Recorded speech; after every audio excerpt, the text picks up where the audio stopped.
The rifle was already in Elijah Thornton's hands when the barn door flew open.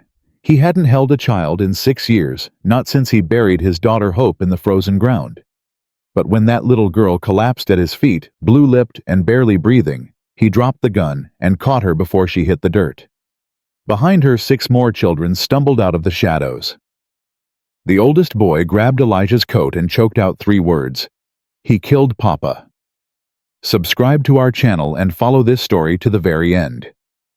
Comment the city you're watching from, so I can see how far our tale has traveled. The little girl hit the ground hard. Elijah dropped his rifle and lunged. His knees slammed into frozen dirt. He caught her head before it cracked against the barn floor, pulled her into his arms. Cold. She was so cold, lips blue, eyes rolled back, breathing shallow as a dying bird. Lily! A girl's scream cut through the dark. Lily, no! More children spilled from behind the feed bins. 2, 3, 4. Elijah lost count. Small bodies, thin faces, eyes wild with terror. A boy stepped in front of them. Tall, maybe 14. Fists up like he was ready to fight. Put her down. She's dying. Elijah stood the little one limp in his arms. You want to save her? Or you want to argue? The boy's jaw worked. His whole body shook cold fear both. How do I know you ain't gonna? You don't. Elijah was already moving toward the barn door. But she's got maybe 10 minutes before the cold takes her, so make up your mind. He didn't wait for an answer, just walked. Behind him, footsteps. Small ones, lots of them, good. The house was 20 yards through knee-deep snow. Elijah kicked the door open, carried the girl straight to the hearth. The fire had burned low. He laid her on the rug and grabbed kindling. You, he pointed at the tall boy. Wood box. Build this up. Fast. The boy hesitated. Now. Something in Elijah's voice moved him. He grabbed logs, started stacking. The other children filed in. Elijah counted as they passed. 6 more. 7 total, including the one on the floor. 3 boys, 4 girls, all of them skinny as fence posts. Close that door. Elijah was rubbing the little girl's hands, trying to force blood back into her fingers. And somebody tell me her name. Lily. A girl knelt beside him. 12 maybe. Yellow hair, face pale as milk. She's 4. She stopped talking an hour ago. When she eat last? Silence. Elijah looked up. The yellow-haired girl wouldn't meet his eyes. When? 3 days. Her voice cracked. Maybe 4. Elijah's gut twisted.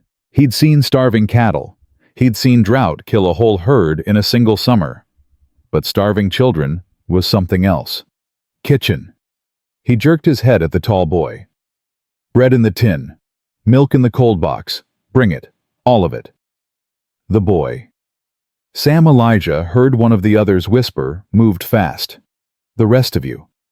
Elijah pointed at the rug near the fire. Sit. Don't talk. Just get warm. Nobody argued. Lily's eyes fluttered open around midnight. She looked up at Elijah, confused, scared.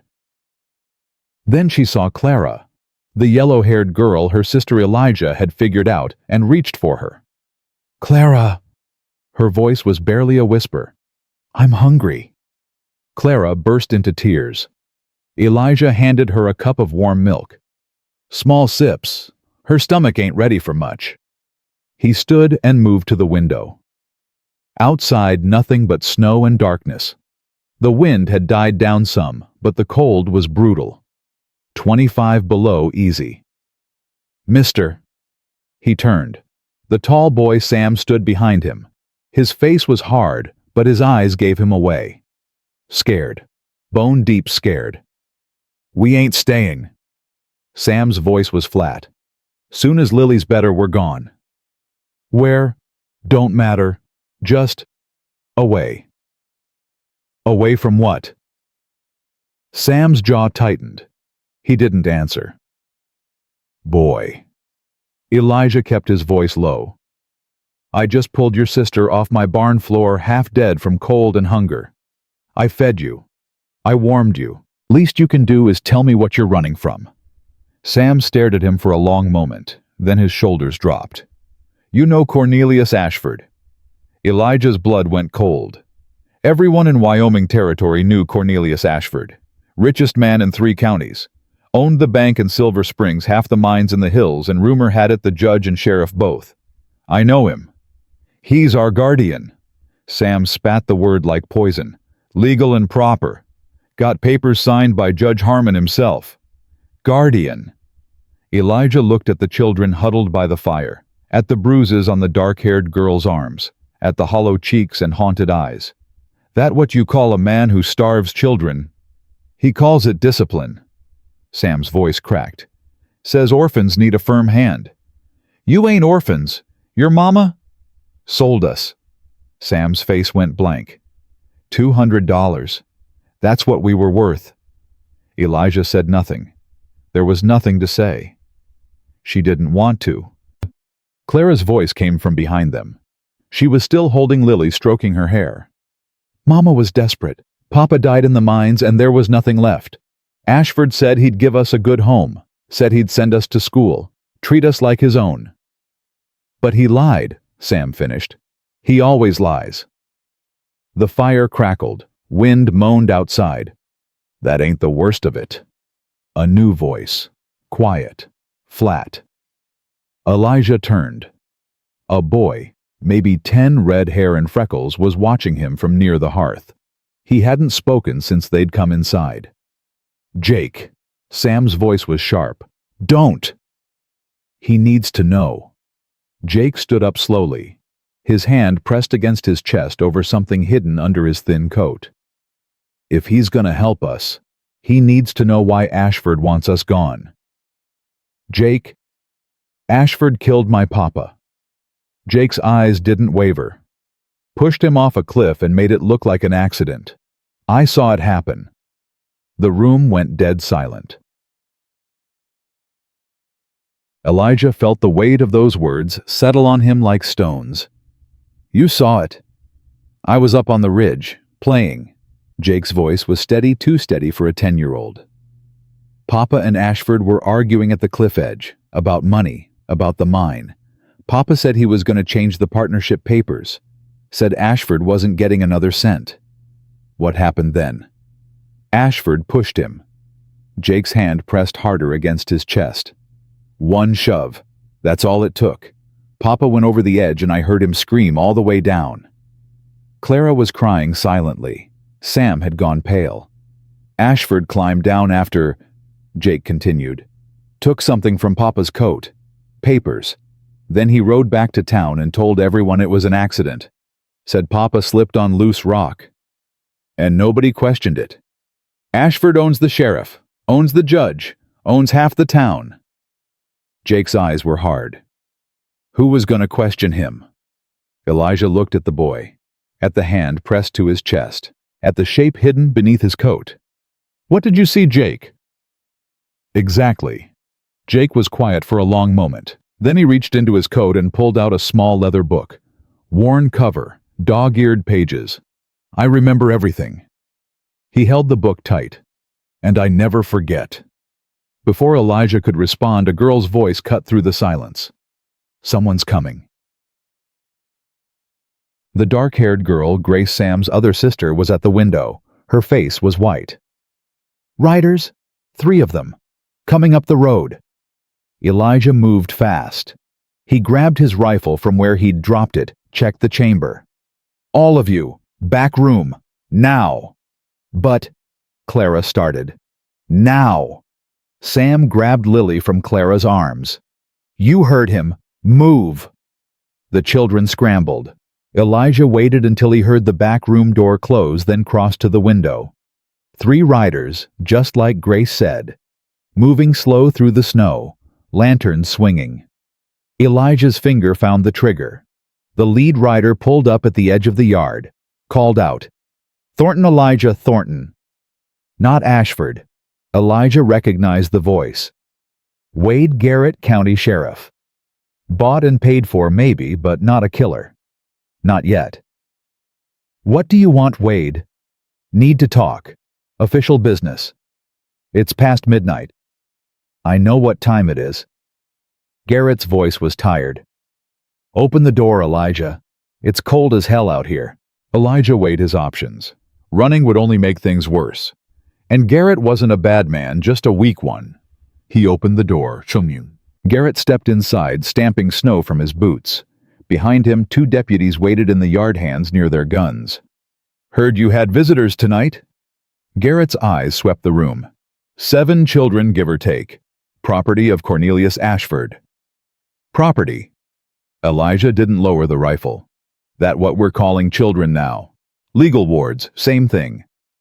Garrett held up a folded paper. Ashford filed a complaint. Says you're harboring runaways. Wants them back. And if I say no, then I arrest you for kidnapping and take them anyway. Garrett's jaw tightened. Don't make this harder than it needs to be, Elijah. Just give me the kids and nobody gets hurt. Nobody except them. Elijah met his eyes. You seen the bruises on those children, Wade? Seen how thin they are? Ashford's been starving them, beating them. And you want to hand them back. Something flickered across Garrett's face. Doubt. Shame. I got orders, Elijah. Orders from who? Ashford Judge Harmon. Elijah stepped closer. You remember what happened to James Brennan, Wade? Fell off a cliff 2 years back. Convenient timing, wasn't it? Right after he tried to change the partnership papers on that silver mine. Garrett's face went pale. That boy in my back room saw it happen. Elijah's voice was low hard. Saw Ashford push his daddy off that cliff. Saw him take papers from the body. You want to give a murderer's witness back to the murderer? Silence. Just the wind and the fire. I can't. Garrett shook his head. I can't just ignore a legal order, Elijah. Ashford's got papers, signed by the judge. Then give me time. 3 days. Let me find proof. Proof of what? That Ashford murdered James Brennan, that those guardianship papers are a lie. Elijah set the rifle against the wall. 3 days, Wade. That's all I'm asking. Garrett stared at him for a long moment. 2 days. His voice was barely a whisper. Ashford's coming for them on New Year's morning. I can't stop him without a damn good reason. Then I'll give you one. Garrett turned and walked to the door, stopped with his hand on the frame. Elijah, you know what you're risking, everything. Your land, your freedom, maybe your life. I know. Why? You don't even know these kids. Elijah thought about Margaret, about hope, about the 2 graves behind the house covered in snow. Maybe that's why. Garrett shook his head slowly. Then he walked out into the cold. The children were huddled together in the back room when Elijah opened the door. Lily was asleep in Clara's arms. Tommy, the 6-year-old, with the stuffed bear, had his face pressed against Sam's shoulder. The others were wide-awake eyes fixed on Elijah. They gone? Sam asked. For now. We got 2 days. 2 days until what? Until I find a way to stop Ashford for good. Jake stepped forward. His hand was still pressed against his chest over the leather book. I can help. His voice was quiet but steady. I remember everything. Every word Ashford said, every move he made. I can tell a judge. No. Elijah cut him off. You keep that to yourself for now. Don't mention it. Don't show it. Don't even think about it where someone might see. But Ashford's got the judge in his pocket.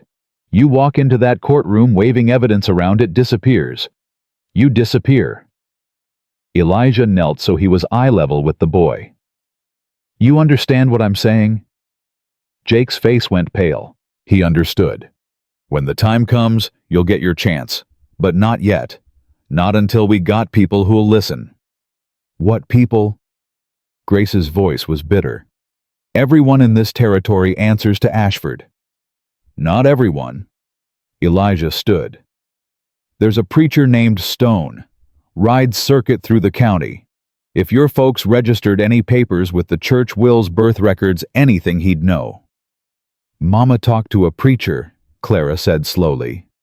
Right before she gave us to Ashford. Said she wanted to make sure we'd be taken care of. That's something. Elijah moved to the window, looked out at the dark. First light I ride for town. Find Stone. Find proof. You stay here. Keep the doors locked. Keep the curtains closed. And if Ashford comes before you get back? Sam's voice was tight. Elijah crossed to the corner and picked up his rifle, held it out. Then you do what needs doing. Sam stared at the gun like it might bite him. I ain't never shot nobody. Let's hope you don't have to.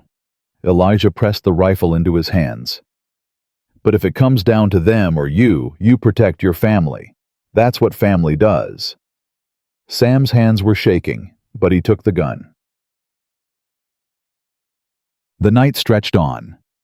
Elijah sent the children to bed, his bed all 7 of them piled together for warmth, and sat in his chair by the fire. He couldn't sleep. Didn't try. 2 days. 48 hours to find proof that one of the richest men in Wyoming territory was a murderer. To convince a bought judge to side with a broke rancher and 7 starving kids. Impossible odds.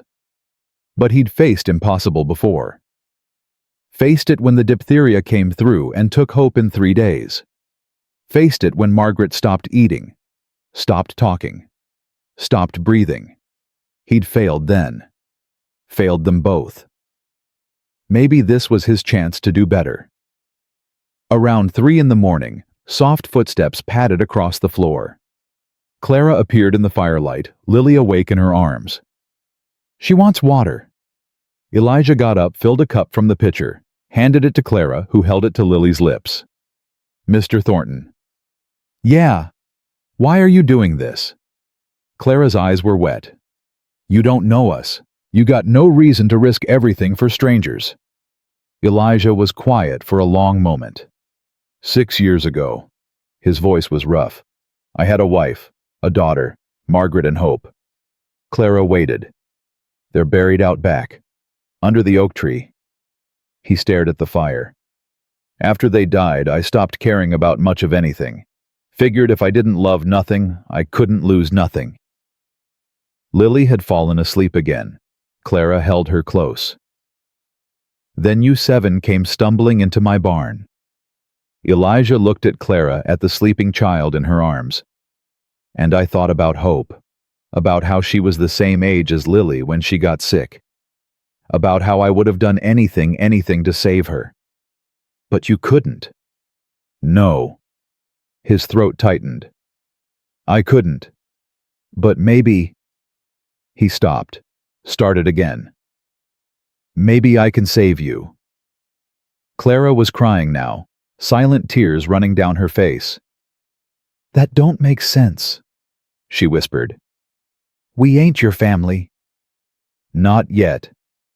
Elijah stood slowly. But family ain't about blood. Family's about who you're willing to fight for. He took Lily from Clara's arms, carried her back toward the bedroom. Get some sleep. Tomorrow's going to be a long day. Dawn broke gray and cold.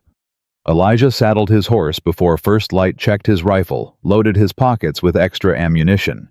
Not because he expected to shoot anyone, because Ashford's men might expect to shoot him. Sam was waiting in the doorway when he led the horse out. You're really going? Said I would. What if you don't come back? Elijah stopped, looked at the boy, this 14-year-old who'd been carrying his family on his shoulders for months. There's a trapper's cabin 5 miles north up the creek. If I ain't back by sundown, you take the kids and head there. Stay hidden. Wait for me. How long? Long as it takes. Elijah swung up into the saddle. You're in charge, Sam. Don't let me down. Sam's jaw tightened. I won't. Elijah kicked the horse into motion. Didn't look back.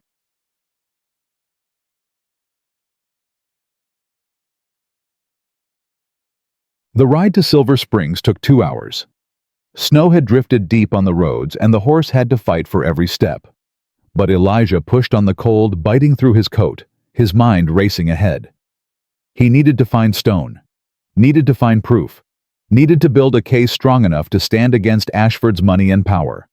2 days. That's all he had. Silver Springs was quiet when he rode in. New Year's morning. Most folks were sleeping off last night's whiskey. The streets were empty, the buildings shuttered. Elijah tied his horse outside Martha Chen's general store and pushed through the door. Martha looked up from her ledger. 55 years old, gray in her hair, ink stains on her fingers. She'd run this store alone since her husband died. Knew everything about everyone in 3 counties. Elijah Thornton. Her eyebrows went up. You look like hell. Feel like it too. He closed the door behind him. Need your help, Martha. What kind of help? The kind that might get us both killed. Martha set down her pen. Well, that's not something you hear every day.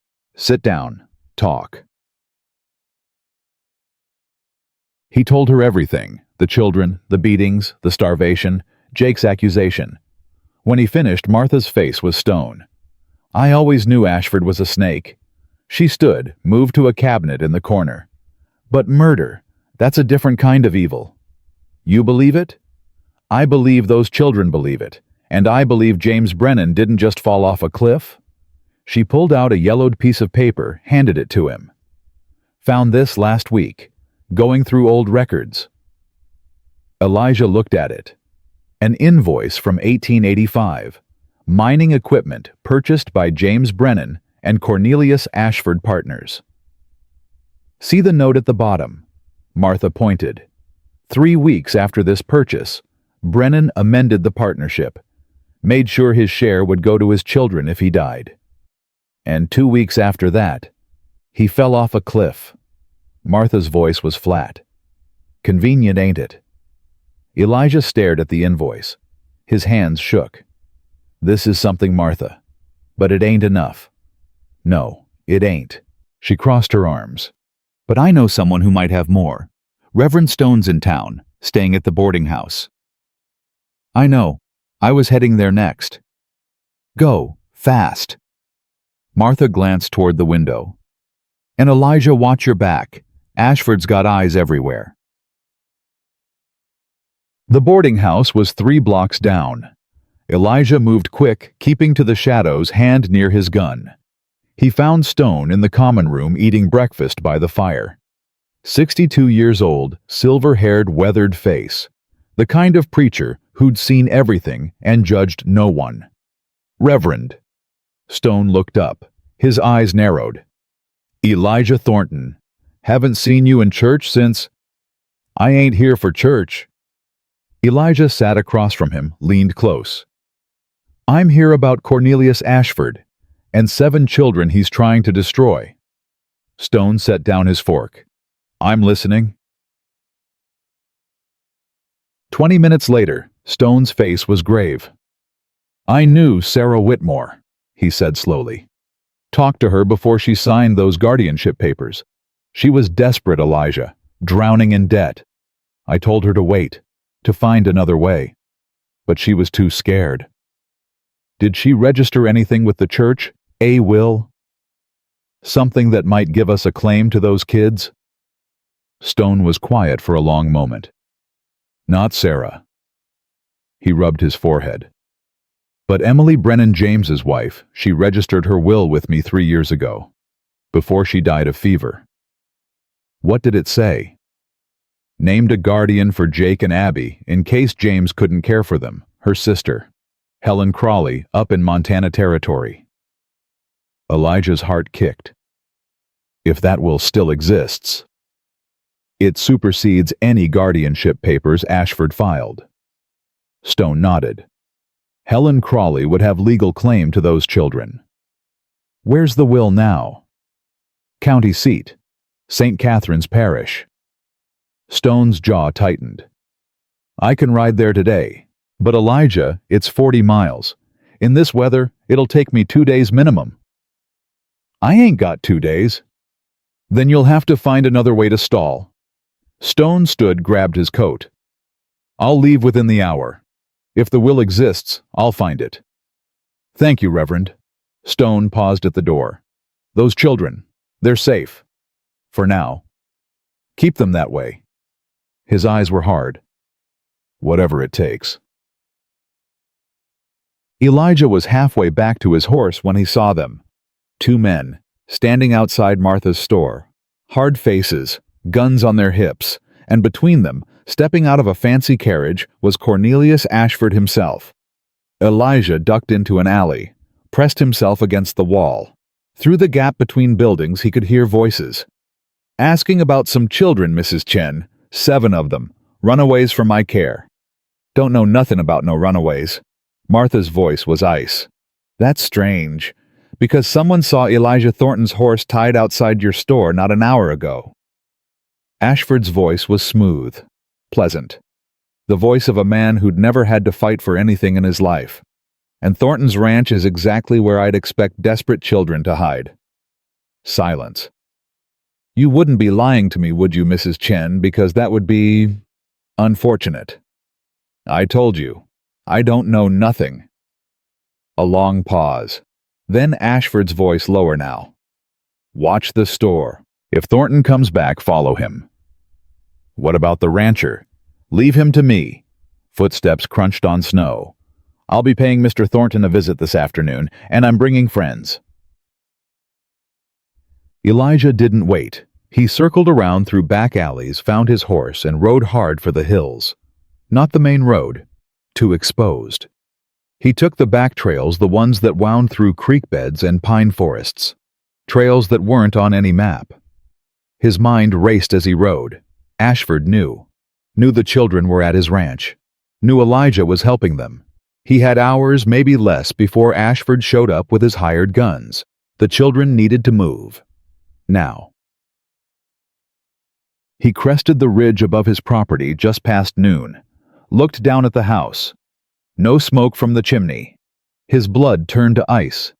He kicked the horse into a gallop, flew down the slope, hit the yard at a run, burst through the front door. Empty. Fire dead. Blankets scattered. And on the floor near the kitchen, blood. Not much. A smear. A few drops. But enough. Sam! His voice echoed through the empty house. Clara, Jake. Nothing. He ran to the back room. Empty. Checked the barn. Empty. The root cellar. Empty. They were gone. The trapper's cabin. Sam remembered. Elijah mounted up and rode north following the creek. His eyes scanned the snow for tracks. There. Small footprints. A lot of them. Moving fast. He followed. The trail wound through trees up the slope deeper into the mountains. An hour passed. 2. Then he heard voices. Sam, I can't carry her anymore. He rounded a bend and saw them. Clara struggling through waist-deep snow, Lily limp in her arms. Sam pulling Tommy by the hand. Jake and Abby huddled together. Grace bringing up the rear blood on her face. Clara! She spun. Nearly dropped Lily. Mr. Thornton. Relief flooded her face. They came. 2 men. They had guns and... I know. Elijah dismounted, took Lily from her arms. I know. You did good. You got out. Sam shot at them. Grace's voice was shaking. Scared them off, but one of them grabbed me and... Elijah saw the split lip, the bruise blooming on her cheek. Did you bite him? Grace's chin came up. Drew blood. Good girl. He swung back onto the horse, settled Lily in front of him. Cabin's another mile. Stay close. Stay quiet. We're almost there. The trapper's cabin was small, half buried in snow, but it was shelter. Elijah kicked the door open, carried Lily inside. Got a fire started with the last of his matches. The children huddled around the flames, shivering exhausted. Safe. For now. But Ashford was still out there, and tomorrow he'd be coming with the sheriff and a court order. Elijah sat by the door rifle across his knees, watching the dark. "Mr. Thornton." He turned. Tommy the 6-year-old was watching him, clutching his ratty stuffed bear. "Yeah. Are you going to send us back to Uncle Neil?" "No." "Promise."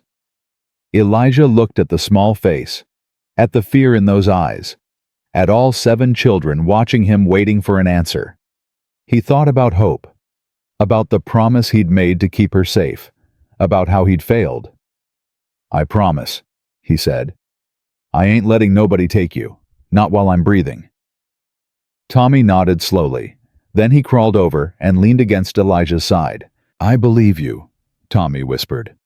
"You're like the man in Clara's stories, the one who saves everyone." Elijah's throat tightened. He put his arm around the boy. "I ain't a hero, son." "That's okay." Tommy's eyes were closing. "Heroes are just people who don't give up." The fire crackled. Wind moaned against the walls. And somewhere in the dark, Elijah Thornton made a choice. Tomorrow, Ashford would come with his money and his lawyers and his bought sheriff. Tomorrow, the law would be against them. But tonight, 7 children were warm and fed and safe. And that was worth fighting for. That was worth everything. Dawn came slow and gray through the cabin's single window. Elijah hadn't slept. Couldn't.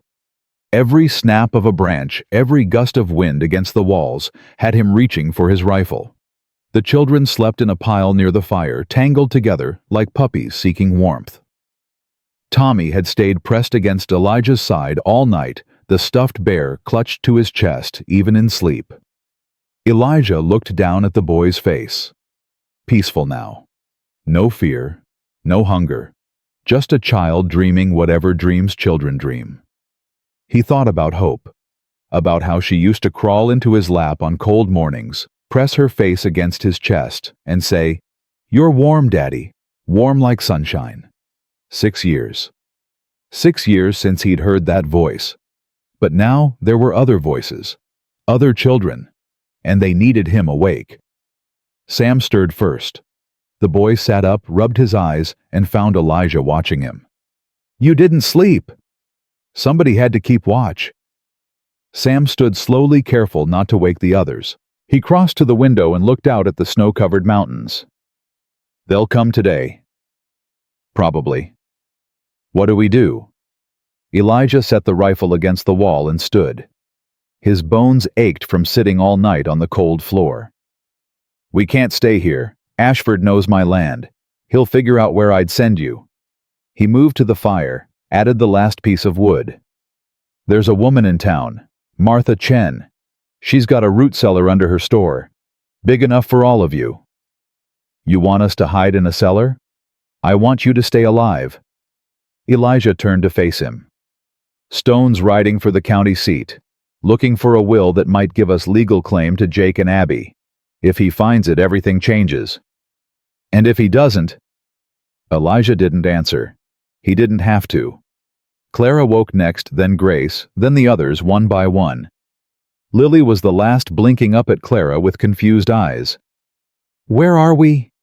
"Somewhere safe, honey." Clara smoothed Lily's hair. "Mr. Thornton's taking care of us." Lily looked at Elijah, studied him with that strange intensity only small children have. "Are you our new daddy?" The question hit Elijah like a fist to the chest. He saw Clara flinch, saw Sam's jaw tighten. He stopped, started again. "I'm a friend. That's all you need to know for now." Lily considered this. Then she nodded, apparently satisfied, and reached for Clara's hand. They ate what little food Elijah had brought: dried beef, a few biscuits, water from the melted snow. Not much, but enough to put color back in their cheeks. Jake sat apart from the others, hunched over his leather book. His pencil moved across the page in quick, sure strokes. Elijah crossed to him. "What are you drawing?" Jake didn't look up. "Last night. The cabin. All of us together." Why? Because I might forget. And I don't want to forget this. Elijah looked at the page. Simple lines but clear. 7 children around a fire. A man with a rifle by the door. And above them, through the cabin's window, stars. You've got talent, boy. Mama said that too. Jake's pencil stopped. Before she died. How'd she pass? Fever, 2 years before Papa. Jake's voice was flat, empty. I drew her too, while she was sick, so I'd remember her face. Elijah's throat tightened. Can I see? Jake hesitated. Then he flipped back through the pages. Stopped at a drawing of a woman lying in bed, eyes closed, face peaceful. Beautiful, even in illness. She looks kind. She was. Jake closed the book. Papa said she was the kindest person he ever knew. Said that's why God took her early. Heaven needed her more than we did. You believe that? Jake looked up. His eyes were old, too old for 10. I believe God takes people. I don't believe he needs them. Before Elijah could respond, Grace's voice cut through the cabin. Someone's coming. Elijah grabbed his rifle and moved to the window. In the distance, a single rider was making his way up the creek bed. Moving slow, careful. Everyone get back. Behind the woodpile. Now. The children scrambled.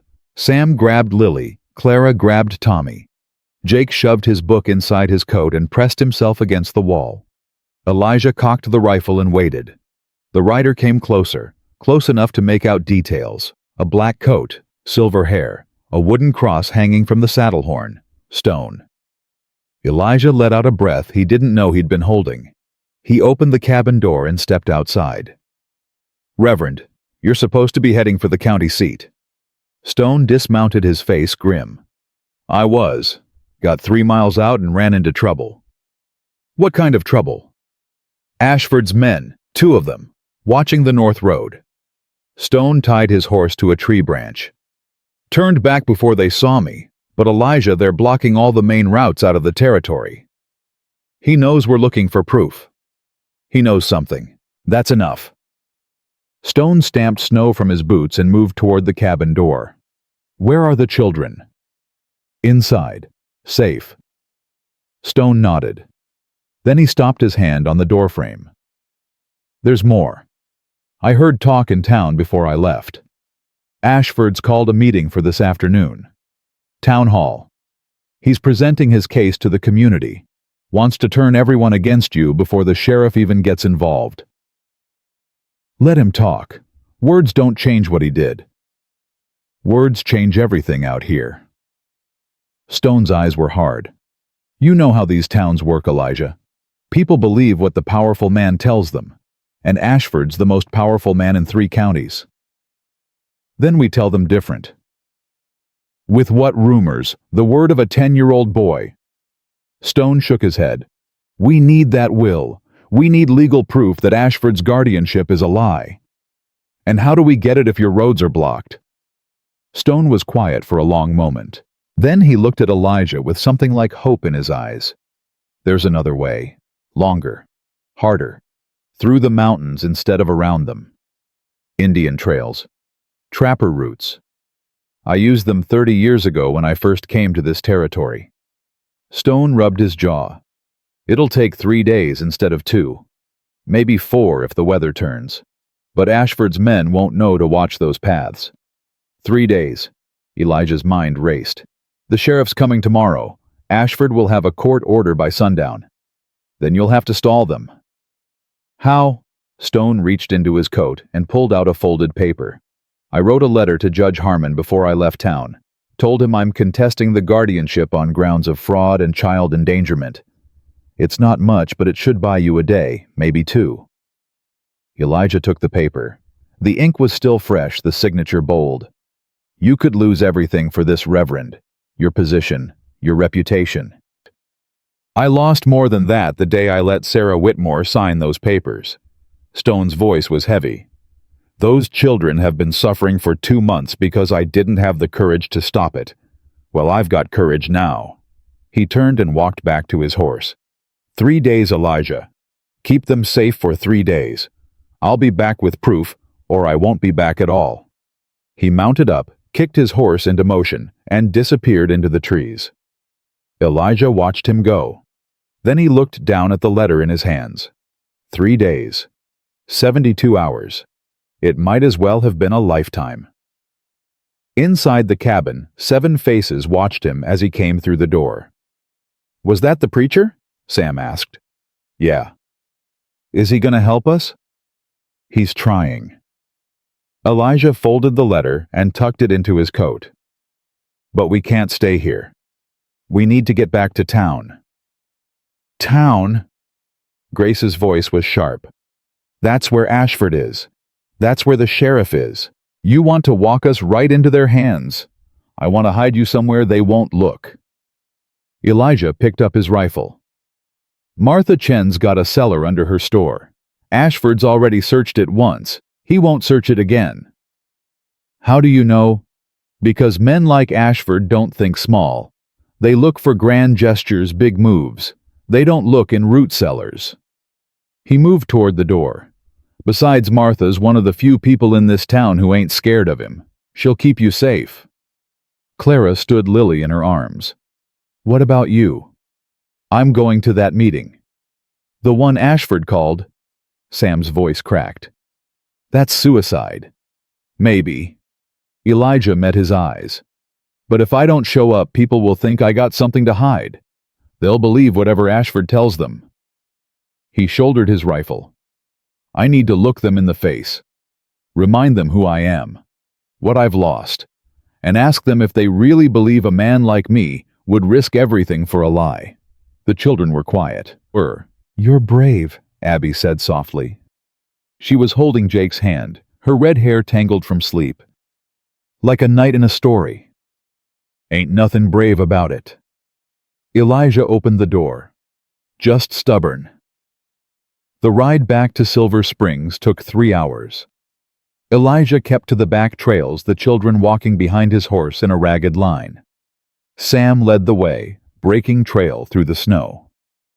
Clara brought up the rear, Lily on her hip, Tommy holding her free hand. They reached the edge of town just past noon.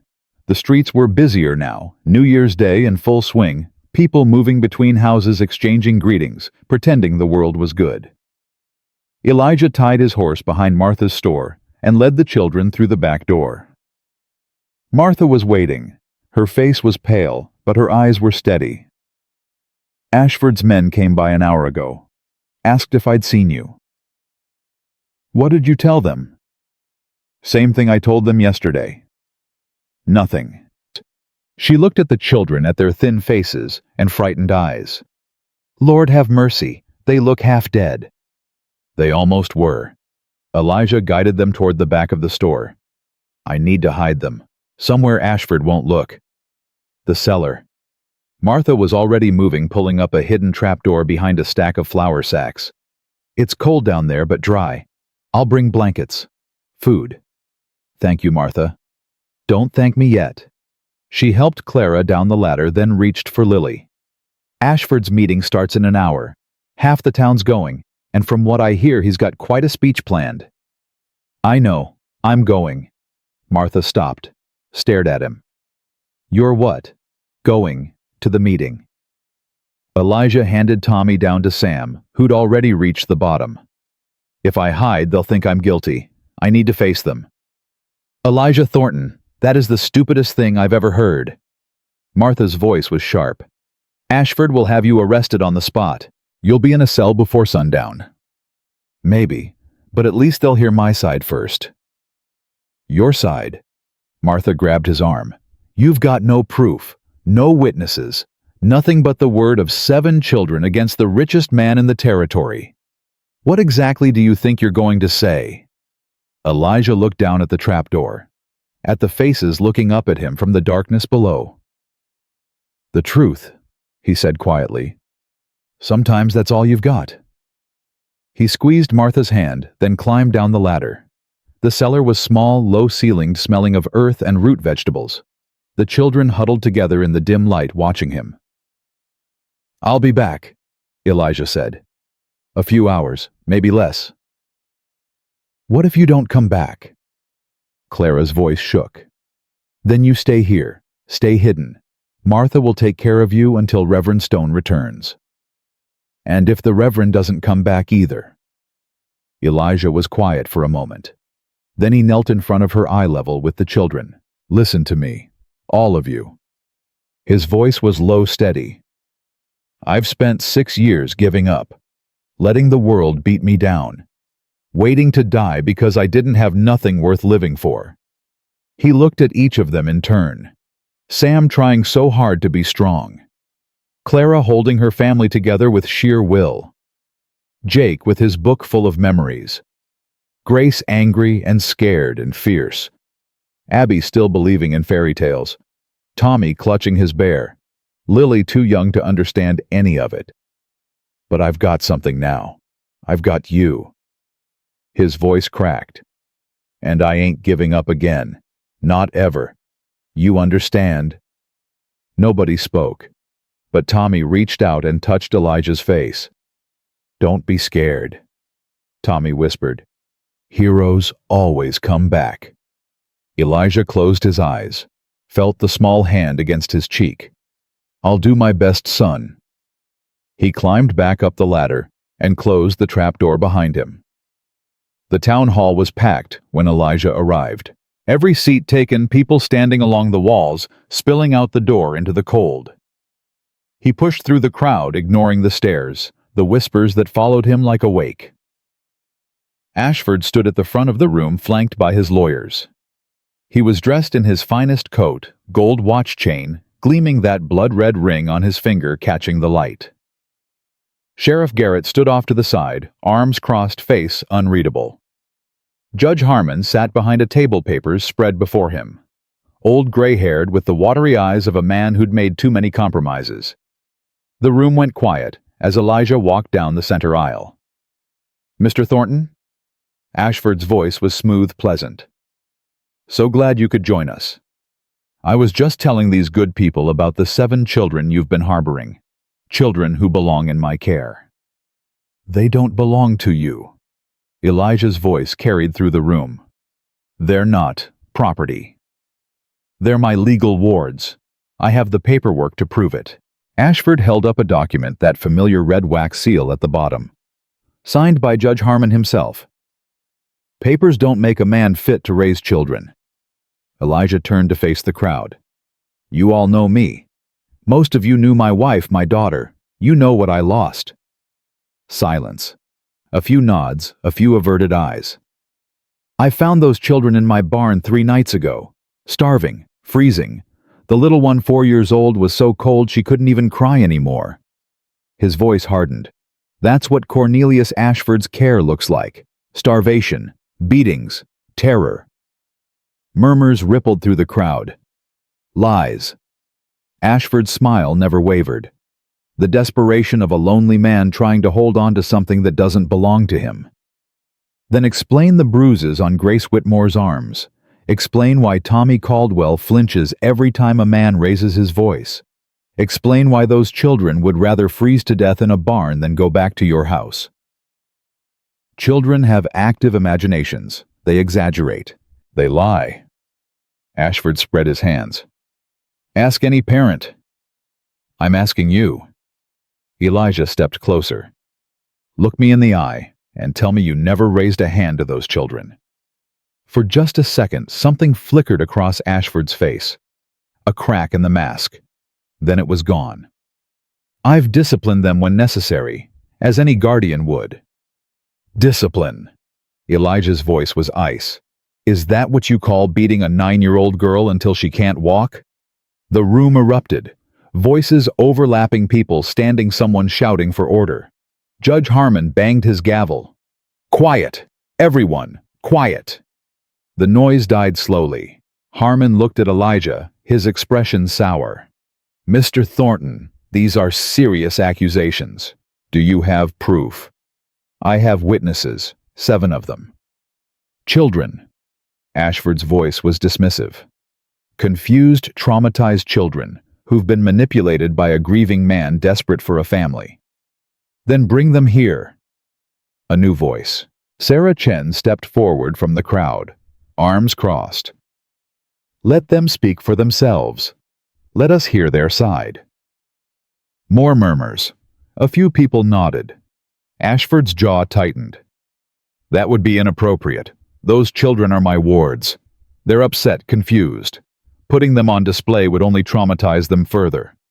More traumatized than being beaten and starved. Sarah's voice was sharp. Seems to me you don't want them to talk because you're scared of what they'll say. I'm not scared of anything. But Ashford's smile had slipped. Elijah saw his opening. There's something else. He reached into his coat and pulled out Stone's letter. This was written by Reverend Ezekiel Stone, circuit preacher for this territory for 15 years.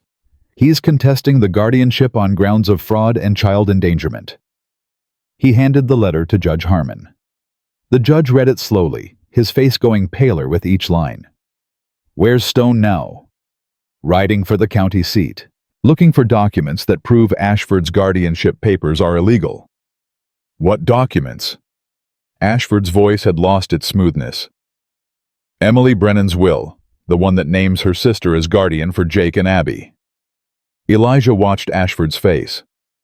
You remember Emily, don't you? James Brennan's wife? The woman who registered her will with the church because she didn't trust the local judge. The room went dead silent. Ashford's mask cracked wider. Just for a second. Just long enough for Elijah to see the fear underneath. This is ridiculous. Ashford turned to Harmon. Your Honor, this man is clearly delusional.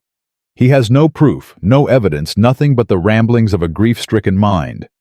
I demand you issue the order to return my wards immediately. Harmon hesitated.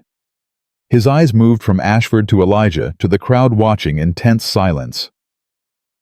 The letter from Reverend Stone does raise questions, he said slowly. Questions that should be answered before any decision is made. Questions. Ashford's voice rose. What questions? I have legal documents, signed and witnessed. And Stone claims those documents are fraudulent. Harmon set the letter down. I'm postponing my ruling until Stone returns with the evidence he claims to have. 3 days. 3 days. Ashford stepped forward. Your Honor, this is my courtroom, Mr. Ashford. Harmon's voice was sharp. And I'll run it as I see fit. He banged his gavel. This meeting is adjourned. The crowd began to disperse, voices rising in 100 conversations. Elijah felt a hand on his shoulder. Martha Chen. That was either the bravest thing I've ever seen, she said quietly, or the stupidest. Probably both. Elijah watched Ashford conferring with his lawyers, their faces tight with anger. But we bought time. That's what matters. 3 days. Martha's eyes were worried. A lot can happen in 3 days. I know. Elijah turned toward the door. That's what scares me. Outside, the afternoon sun was already fading. Long shadows stretched across the snow. Elijah was halfway to his horse when a voice stopped him. Thornton. He turned. Sheriff Garrett stood on the town hall steps, hat in hand. You got guts, I'll give you that. Don't need guts, need proof. Garrett came down the steps slowly. I've known Cornelius Ashford for 10 years. He's not a good man, never was. But he's powerful, and power makes people look the other way. You included? Garrett's jaw tightened. Maybe. Once. He met Elijah's eyes. But I saw those bruises. I saw how those children looked when you brought them in from the cold. That ain't right, no matter what papers say. So help us. I can't. Not openly. Not yet. Garrett glanced back at the town hall, where Ashford was still visible through the window. But I can give you some advice. Watch your back tonight. Ashford don't like losing, and he's got men who'll do whatever he asks. I figured. There's more. Garrett lowered his voice. James Brennan's death. I was the one who filed the report. Ashford told me it was an accident. Told me he found the body at the bottom of the cliff. But when I got there, the body had been moved. Tracks in the snow showed it. and there were marks on Brennan's coat. Handprints, like someone had grabbed him from behind. Elijah's blood went cold. You never said anything. Ashford's money pays my salary, pays for the jail, the deputies, the whole damn office. Garrett's voice was bitter. I told myself it didn't matter. Brennan was dead either way. What difference would questions make? It makes a difference to his children. Garrett flinched. I know. God help me, I know. He put his hat back on. 3 days, Thornton. If Stone comes back with proof, I'll do what's right, I swear it. He walked away into the growing dark. Elijah stood alone in the street, the cold seeping through his coat. 3 days. 3 days to keep 7 children alive. 3 days to prove a murderer's guilt. 3 days to find justice in a town that had forgotten what the word meant. He looked up at the sky. Stars were beginning to appear cold and distant. Somewhere up there, Margaret was watching. Hope was watching. He wouldn't fail them again. Martha's cellar was warm when he returned, lit by a single candle. The children were asleep in a pile of blankets, all except Sam, who sat by the ladder with the rifle across his knees. You're back. Told you I would be. Elijah climbed down and sat beside him. We got 3 days. Judge postponed his ruling. Sam let out a breath. That's good, right? It's something. Elijah looked at the sleeping children. How are they? Scared? Tired? Sam's voice dropped. Grace cried. She never cries. She's allowed. They all are. What about you? Sam turned to look at him. You ever cry? Elijah was quiet for a long moment. After my wife died, he said finally. I cried every night for a month. Thought I'd never stop. Thought the grief would drown me. What happened? One day the tears just stopped. Not because the pain was gone, just because I'd run out. Nothing left. He rubbed his face. That's when I knew I was in trouble. Grief that can't get out turns into something else, something harder. What does it turn into? Stone. Elijah looked at his hands. Cold, dead stone. And it takes a long time to break that apart again. Sam was quiet. Then softly. Is that why you're helping us, to break apart the stone? Elijah didn't answer right away. He watched the candlelight flicker across the faces of the sleeping children. Watched Lily's chest rise and fall. Watched Tommy's fingers curl around his stuffed bear. Maybe, he said finally. Or maybe I just remember what it's like to have nobody. To feel like the whole world's against you and there ain't a soul who cares. We care. Sam's voice was barely a whisper. About you, I mean. We ain't known you long, but what? You feel like family. Sam looked away embarrassed. That's stupid, ain't it? We just met you 3 days ago. Ain't stupid at all. Elijah put a hand on the boy's shoulder. Family's not about time. It's about who shows up when things get hard. The candle flickered. Shadows danced on the earthen walls. Get some sleep, Elijah said. I'll take watch. Sam hesitated. Then he set down the rifle and moved to join the others. Stopped halfway there. Mr. Thornton? Yeah. Thank you for not giving up on us. Sam lay down next to Clara, pulled a blanket over himself, and closed his eyes. Elijah picked up the rifle and settled against the wall. 3 days. Outside, the wind howled against the store above them. Snow was falling again, burying the town in white. Somewhere out there, Ashford was planning, scheming, looking for a way to win. But here in this cellar, 7 children were sleeping safe and warm. And that was victory enough for tonight. The second day started with fire. Elijah smelled the smoke before he saw it. He climbed out of the cellar just past dawn, and Martha was standing at her back window, face white as bone. Your ranch, she whispered. Elijah, your ranch. He pushed past her and looked. On the horizon, where his property sat against the foothills, a column of black smoke rose into the gray morning sky. His house, his barn, Everything Margaret had touched, everything Hope had known. Burning. No. The word came out strangled. No, no, no. He was out the door before Martha could stop him. Running for his horse. Riding hard through the empty streets, through the snow up the road toward home. But he knew before he got there. Knew it was too late. The house was gone. Walls collapsed inward, roof caved in flames, still licking at the blackened timbers. The barn was a skeleton of smoking beams. The fence posts smoldered like torches planted in the snow. Elijah dismounted and walked toward the ruins. The heat pushed against his face. The smell of burning wood filled his lungs. Everything he'd built with Margaret. The kitchen where she'd taught him to make biscuits. The bedroom where Hope had been born. The chair by the fire where he'd held his daughter for the first and last time. Gone. All of it. He fell to his knees in the snow. Behind him, hoofbeats. He didn't turn. Didn't care who it was. Let them come. Let them finish it. Elijah, Sheriff Garrett's voice. Careful. Cautious. I came as soon as I saw the smoke. Did you? Elijah's voice was dead. And where were your deputies last night? Where were your men while someone was burning my life to the ground? Garrett didn't answer. Ashford. Elijah stood slowly, turned to face the sheriff. This was Ashford. You don't know that. The hell I don't. Elijah stepped closer. His hands were shaking. Not from cold, from rage. He can't beat me in court, so he's trying to break me, destroy everything I have, make me give up. Even if that's true, I can't arrest a man without evidence. Evidence. Elijah laughed.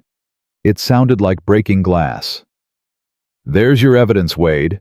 100 acres of it. You think that fire started itself? Garrett looked away. His jaw worked.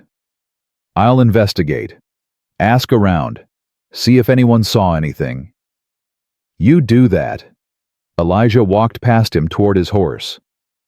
And while you're asking around, ask yourself how you're going to sleep tonight. Ask yourself if Ashford's money is worth your soul. He mounted up and rode away without looking back. The children were awake when he returned to the cellar. They could tell something was wrong the moment he came down the ladder. Mr. Thornton. Clara's voice was small. What happened? Elijah sat down heavily against the wall. He couldn't speak, couldn't find the words. Sam moved closer. Sir. My ranch. Elijah's voice cracked. Ashford burned it. The house. The barn. Everything. Silence.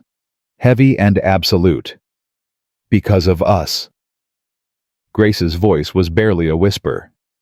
He did it because of us. He did it because he's a monster. Elijah looked up at her. This ain't your fault, none of it. But if we hadn't come to you, then you'd be dead. Elijah's voice was sharp. Frozen in a snowdrift or starved in his cellar. Is that what you want? You want me to wish I'd never found you? Grace flinched. I'm sorry. Elijah rubbed his face. I didn't mean to snap. You lost everything. Jake's quiet voice. The boy was sitting apart from the others, his book in his lap. Like we did. Elijah met his eyes. Yeah, like you did. Does it hurt? More than anything.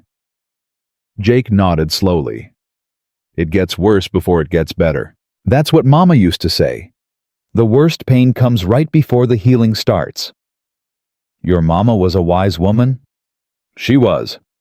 Jake looked down at his book. Mr. Thornton, I want to show you something. He stood and crossed the cellar, sat down beside Elijah, and opened the leather cover. I told you I saw Ashford push my papa, but I didn't tell you everything. He flipped through the pages, past the drawing of his mother, past the sketch of the cabin, past images Elijah didn't recognize, faces, places, moments captured in pencil. Then Jake stopped. Here. The drawing showed two men standing near a cliff edge. One was clearly Ashford. Jake had captured the gold ring, the expensive coat, the cold eyes. The other was smaller, dressed in work clothes. James Brennan. But there was a third figure, standing behind them, watching. "Who's that?" Elijah pointed. "I don't know his name, but I know his face." Jake's voice was steady. "He works for Ashford. Big man, scar on his chin. He was there when Papa died. He helped Ashford do it." "Helped how?" "He was holding Papa's arms, from behind, so Papa couldn't fight back when Ashford pushed him." Elijah's blood went cold. "You're sure about this?" "I'm sure." Jake turned the page. Another drawing. The same scarred man, this time standing in front of a building. "I saw him again last week, in town. He was outside the sheriff's office talking to one of the deputies." "Which deputy?" "The young one. Brown hair, nervous eyes." Elijah knew him. Deputy Miller, new to the job, eager to please. "Jake." Elijah put his hand on the boy's shoulder. "This changes everything. If we can prove this man was involved in your father's death, we can connect him to Ashford. Force the sheriff to investigate." "But how do we prove it?" Sam had moved closer, listening. "It's still Jake's word against theirs." "Not just Jake's word." Elijah looked at the drawing. "Jake, you said you remember everything, every detail. If I brought you face to face with this man, could you identify him? In front of witnesses?" Jake's face went pale. I don't know. You'd have to be brave. Braver than you've ever been." "I'm scared of him." Jake's voice cracked. "He has mean eyes, like a wolf." "I know." Elijah squeezed his shoulder. "But sometimes being brave means doing the thing that scares you most. Can you do that? For your papa?" Jake was quiet for a long moment. Then he closed his book and looked up. "Papa told me once that fear is just a feeling. It can't hurt you unless you let it." He took a shaky breath. "I'll do it. For Papa. For all of us." Elijah felt something shift in his chest. Pride. Hope. Something he hadn't felt in years. "Good boy." He stood up. "I need to go into town. Find out who this scarred man is and where he's staying. I'm coming with you." Sam was already reaching for his coat. "No, you stay here. Protect the others. You can't go alone. Not after what happened to your ranch." "Sam." "I'm not asking." Sam's jaw was set. "You need someone to watch your back. I'm the oldest. That's my job." Elijah looked at the boy. 14 years old, shoulders squared, eyes determined. So much weight on such young shoulders. "All right," he said finally. "But you do exactly what I say. No arguments, no heroics." "Understood." Sam nodded. Clara stepped forward. "Be careful, both of you." "We will." Elijah climbed the ladder. "Keep the trapdoor locked. Don't open it for anyone but me or Martha." The streets of Silver Springs were quiet. Too quiet. People Elijah had known for years turned away when he passed. Doors closed. Curtains fell. Ashford had been busy. "They're scared," Sam said quietly. "Just like you said. Fear makes people do ugly things." Elijah kept walking. "Come on. The saloon's this way." The Silver Dollar was half empty in the middle of the day. A few old-timers nursing drinks at the bar. A card game in the corner. The bartender, a thick-necked man named Hank, looked up as they entered. "Thornton, heard about your place. Damn shame." "Yeah." Elijah moved to the bar. "I'm looking for someone.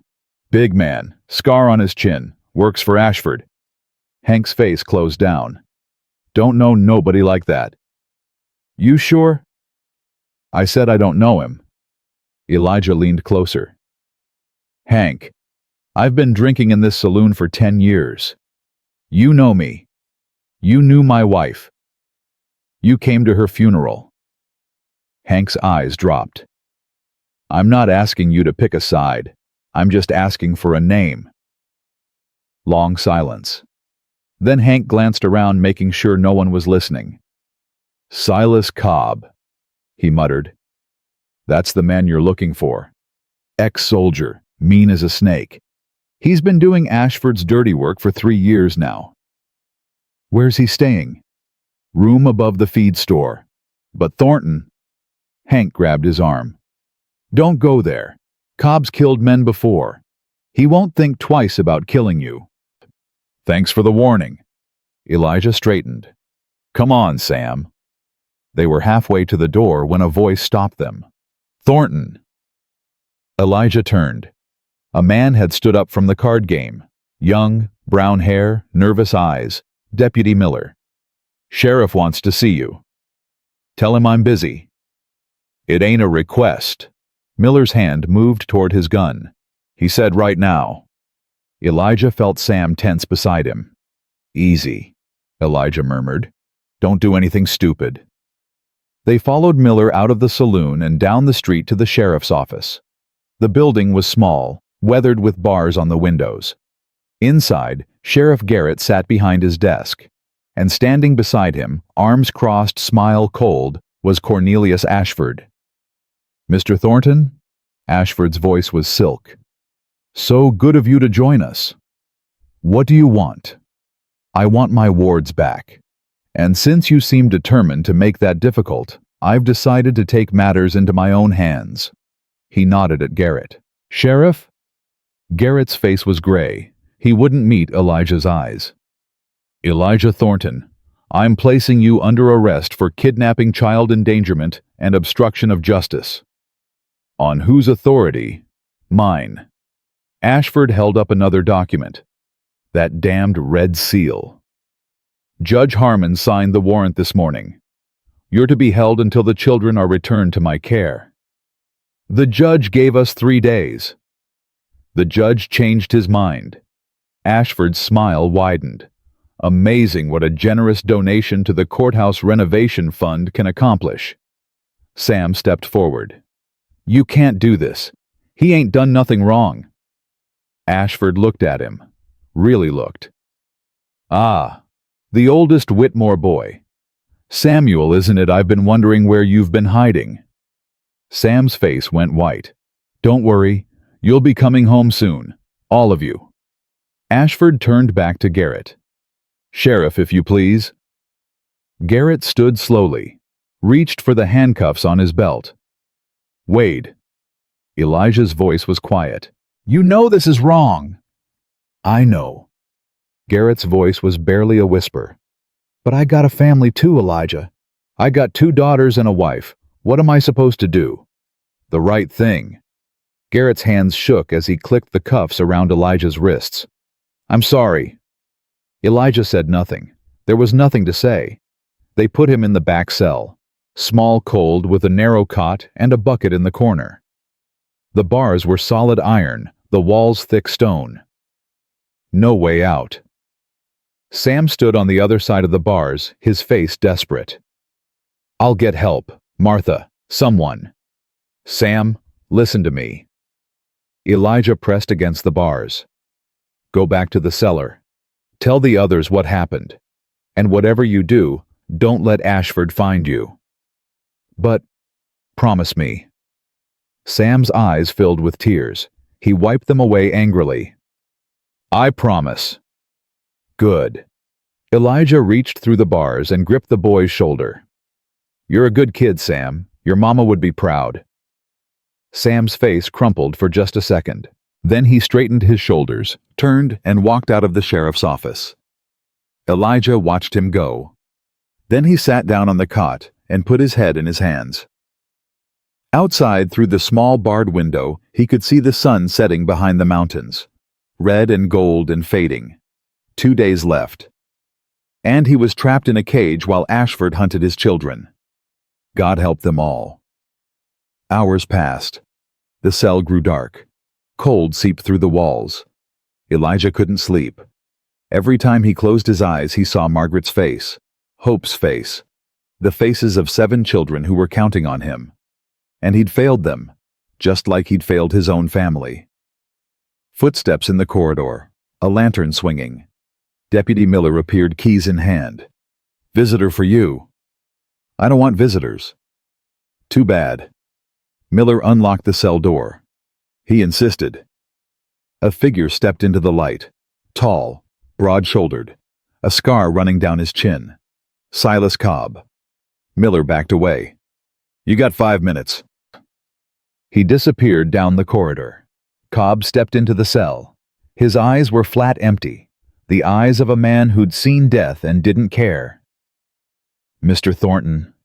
His voice was low, rough. We need to talk. About what? About what happens next. Cobb pulled the cell door closed behind him. Mr. Ashford is tired of waiting. He wants those children. Tonight. I don't know where they are. Don't lie to me. Cobb moved closer. I've been watching. I know they're somewhere in town. I know that woman Chen is helping you. And I know that if you don't tell me where they're hiding, things are going to get unpleasant. You don't scare me. No. Cobb smiled. It didn't reach his eyes.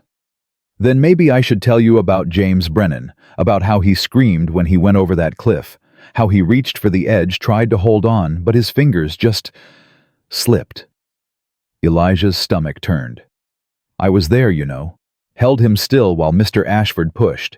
He begged, offered us money, land, anything. But Mr. Ashford said dead men don't make deals. Cobb leaned closer. His boy was watching. Did you know that little red-haired kid on the ridge? Mr. Ashford saw him too. Said he'd deal with him later. Is that a threat? It's a fact. Cobb's voice dropped. Those children are dead anyway, all of them. Mr. Ashford can't let them live. They know too much. So here's what's going to happen. You're going to tell me where they're hiding. And in exchange, I'll make it quick. Painless. They won't suffer. Something snapped in Elijah's chest. He moved before he knew he was moving. His shoulders slammed into Cobb's gut. They hit the wall hard. Cobb grunted, swung a fist. It connected with Elijah's jaw, sent stars exploding across his vision. But Elijah didn't stop. Couldn't stop. He grabbed Cobb's coat, drove his knee into the man's stomach, felt the air go out of him. Cobb staggered back, gasping. His hand went for the knife on his belt. You're gonna regret that. Maybe. Elijah's fists came up. But you're gonna regret it more. They circled each other in the tiny cell. Cobb lunged, first blade flashing. Elijah dodged, felt the knife slice his arm. Blood welled up hot and red. He didn't care. Didn't feel it. All he felt was rage. He caught Cobb's wrist, twisted hard. The knife clattered to the floor. Cobb swung with his free hand, but Elijah ducked under it, drove his elbow into the man's throat. Cobb went down, hard. Elijah dropped on top of him, hands around his throat. You think you can threaten my children? His voice was barely human. You think you can tell me you're going to kill them, and I'll just... Elijah. A voice. Far away. Getting closer. Elijah, stop. Hands pulled at his shoulders. Someone was shouting. He blinked. Cobb's face swam into focus beneath him. Purple, eyes bulging, barely breathing. He let go. Garrett was there, and Martha, and behind them faces he didn't recognize, people from the town, all staring at him with horror in their eyes. What happened? Garrett was looking at Cobb, at the blood, at the chaos of the cell. Miller said he heard fighting. He came to kill me. Elijah stood slowly. His hands were shaking. He confessed. Told me he helped Ashford murder James Brennan. Told me Ashford's planning to kill all 7 children. Murmurs from the crowd. That's a lie. Cobb was sitting up, rubbing his throat. He attacked me. I was just here to deliver a message from Mr. Ashford. He had a knife. Elijah pointed to where it lay on the floor. Ask Miller. Did I have a weapon when I was arrested? Garrett picked up the knife, studied it. It's got Ashford's crest on the handle. Martha's voice was sharp. I've seen him wear it at town meetings. That's his personal blade. More murmurs. Louder now. Garrett's face was changing. Something moving behind his eyes. Something that looked almost like resolve. Silas Cobb. His voice was formal. I'm placing you under arrest for assault with a deadly weapon. You'll be held until we can sort this out. You can't. Cobb's eyes were wild. Mr. Ashford will destroy you. He'll... Get him out of here. Garrett nodded at Miller. Put him in the other cell. And this time, don't let anyone in without my permission. Miller hesitated. Then he grabbed Cobb's arm and hauled him away. The crowd began to disperse, whispering among themselves. Martha stayed behind. Elijah! She was looking at his arm. You're bleeding. I know. He didn't care. The children, are they safe? For now, Sam came back, told them everything. Martha's voice dropped. But Elijah Ashford's got men watching my store. They know something's there. It's only a matter of time. Then we need to move them. Where Ashford's got eyes everywhere. Elijah's mind raced. Then it hit him. The church. What? The church. It's the one place even Ashford won't violate. Not with the whole town watching. Not after what happened here tonight. Elijah grabbed the bars. Wade, let me out. Garrett hesitated. You heard what Cobb said. You heard him confess. Those children are in danger, and I'm the only one who can protect them. Long silence. Garrett looked at the knife in his hand, at the blood on the floor, at the faces of the townspeople still lingering in the corridor. Then he reached for his keys. I must be out of my mind. The church was dark when they arrived. Elijah led the way, Martha beside him, Garrett bringing up the rear. The children were waiting outside the back entrance of the general store, huddled together in the shadows. Sam had his arms around Lily. Clara was holding Tommy's hand. Jake clutched his book like a lifeline. Mr. Thornton. Clara's voice broke with relief. We thought... I know. I'm here now. Elijah knelt in front of them. Listen to me. We're moving. Tonight. To the church. The church? Grace's voice was skeptical. How's that gonna help? Because tomorrow, everyone in this town is going to hear the truth. In front of God and everybody. Elijah looked at Jake. You're going to tell them what you saw. What Ashford did to your father. Jake's face went white. I know it's scary, but you're not alone anymore. Elijah put his hand on the boy's shoulder. I'll be right there beside you. So will Sam and Clara and all the others. We're a family now, and family stands together. Jake looked at his siblings, at the other children who had become his brothers and sisters over the past months of shared suffering. Then he nodded. I'll do it. They moved through the empty streets like ghosts, keeping to the shadows. The church rose before them, white steeple reaching toward the stars. Garrett opened the door, and they filed inside. Wooden pews, simple altar, the smell of candle wax and old wood. You'll be safe here tonight, Garrett said. Garrett, I'll post a deputy outside. Make sure no one gets in. What about Ashford? Martha asked. When he finds out, let me worry about Ashford. Garrett's voice was hard. I've spent too long looking the other way. It's time I remembered why I took this badge in the first place. He left without another word. Elijah settled the children in the front pews, wrapped them in blankets Martha had brought. One by one they drifted off to sleep, exhausted by fear and adrenaline. All except Jake.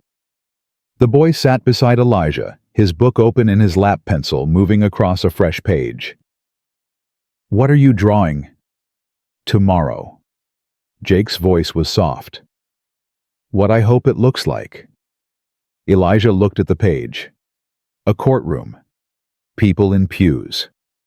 And at the front, a small boy standing tall, pointing at a man in chains. It's gonna happen, Elijah said. Just like that, I promise. Jake stopped drawing, looked up at him with those old eyes. My papa used to make promises. He said he'd always protect us. He said nothing bad would ever happen as long as he was around. Jake's voice cracked. And then he died. Elijah didn't have an answer for that. There was no answer. "I can't promise nothing bad will happen," he said finally. "But I can promise I'll fight. Every day. Every hour. As long as I have breath in my body." "Why?" "Because you're worth fighting for." Elijah put his arm around the boy. "All of you. Every single one." Jake leaned against him, small and thin and trusting. "Mr. Thornton." "Yeah. When this is over, if we win, can we stay with you? All of us?" Elijah's throat tightened. He thought about his empty ranch, the ashes where his home used to be, the graves under the oak tree. "I'd like that," he said quietly. "I'd like that very much." Jake closed his book and let his eyes fall shut. Outside, the night was silent. No wind, no sound, just the stars wheeling overhead and the promise of dawn. Tomorrow, everything would change, one way or another.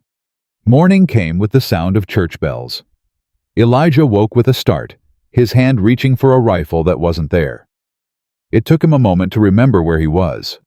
The wooden pews, the altar, the 7 children still sleeping in a huddle near the front. The bells kept ringing. Martha burst through the side door, her face flushed. "They're coming! The whole town!" "What?" Elijah stood, his body aching from a night on the hard pew. Word got out about last night, about Cobb's confession, about what he said. Martha's voice was breathless. "People are angry, Elijah. They want answers." Sam was awake now, shaking the others. "What's happening?" "Town meeting." Elijah moved toward the door.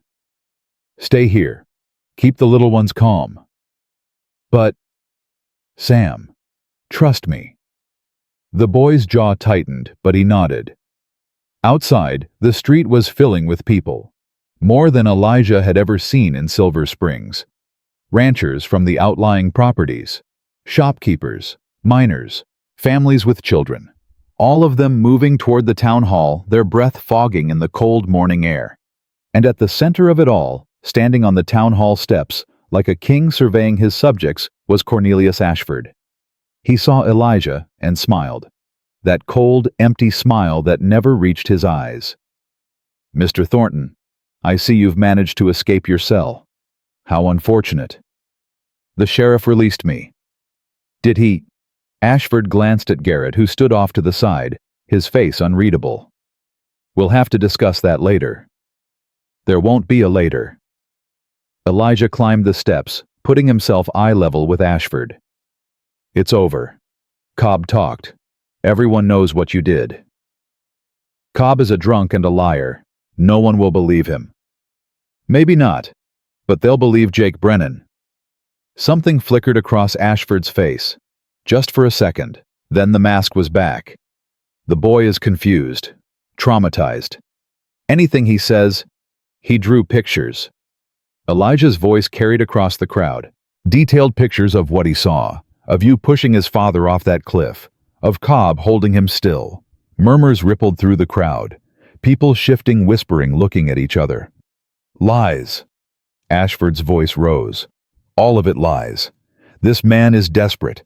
He's kidnapped 7 children who belong in my care, and now he's fabricating evidence to justify his crimes." "Then let the boy speak." A new voice. Sarah Chen pushed through the crowd, her arms crossed. "If he's lying, everyone will see it.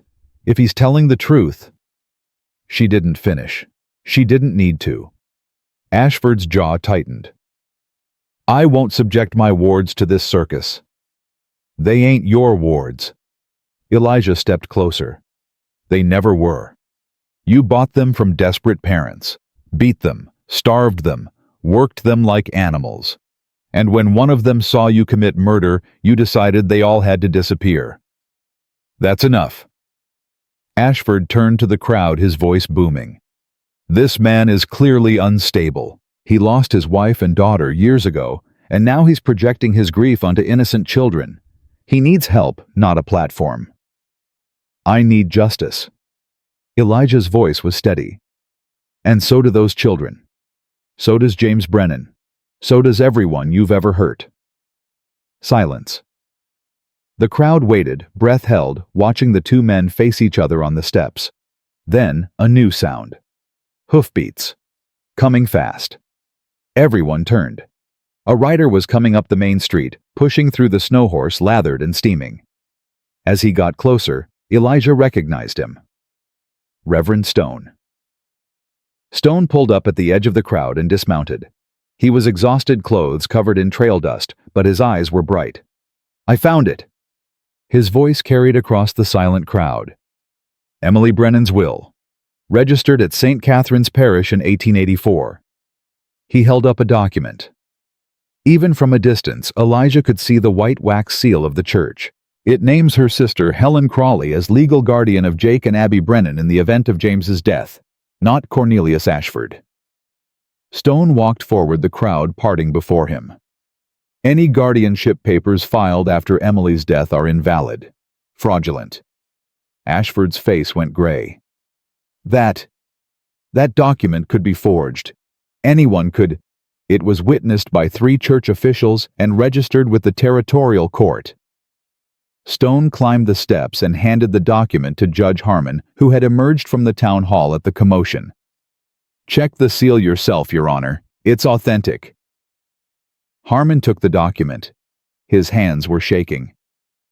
This changes things. It changes everything." Elijah looked at Ashford. "You had no legal right to those children. You never did. Everything you've done to them, the beatings, the starvation, the forced labor, was criminal." "That's not true." Ashford's voice had lost its smoothness. "I took them in when no one else would. I gave them a home. You gave them a prison." Martha's voice cut through the air. "My husband and I used to talk about adopting one of them, giving them a real home. But you said no. Said they were better off with you. Learning discipline." More voices now. People stepping forward. "My boy went to school with the Whitmore children. Said they came in with bruises. Said they never had enough to eat. I saw Ashford's man, that Cobb fellow, dragging the little girl down the street last month. She was crying, begging him to stop. He foreclosed on my ranch when I couldn't make payments. Took everything. And now I find out he's been hurting children." The crowd was turning. Elijah could feel it. The fear that had kept them silent was cracking, breaking apart under the weight of shared anger. "This is ridiculous." Ashford backed toward the town hall door. "You're all being manipulated. This man Thornton, he's the criminal here. He's the one who—" "Mr. Ashford." A small voice, cutting through the noise. Everyone turned. Jake Brennan stood at the edge of the crowd. Sam was beside him, one hand on his shoulder. The other children clustered behind them, watching with wide eyes. Jake walked forward. His steps were steady, but Elijah could see his hands shaking. "Mr. Ashford!" Jake's voice was louder now, clearer. "You killed my papa." Ashford laughed. It sounded forced, brittle. "Child, I don't know what lies you've been told, but I saw you." Jake kept walking. The crowd parted for him like water. "I was on the ridge, playing. I saw you and Mr. Cobb grab Papa. I saw you push him over the cliff. I heard him scream." Silence. Absolute silence. "You're lying." Ashford's voice cracked. "You're just a boy. You don't know what you saw." "I know exactly what I saw." Jake reached into his coat and pulled out his leather book. "And I drew it. All of it." He opened the book and held it up. The crowd pressed closer, craning to see. The drawing was simple, but devastating.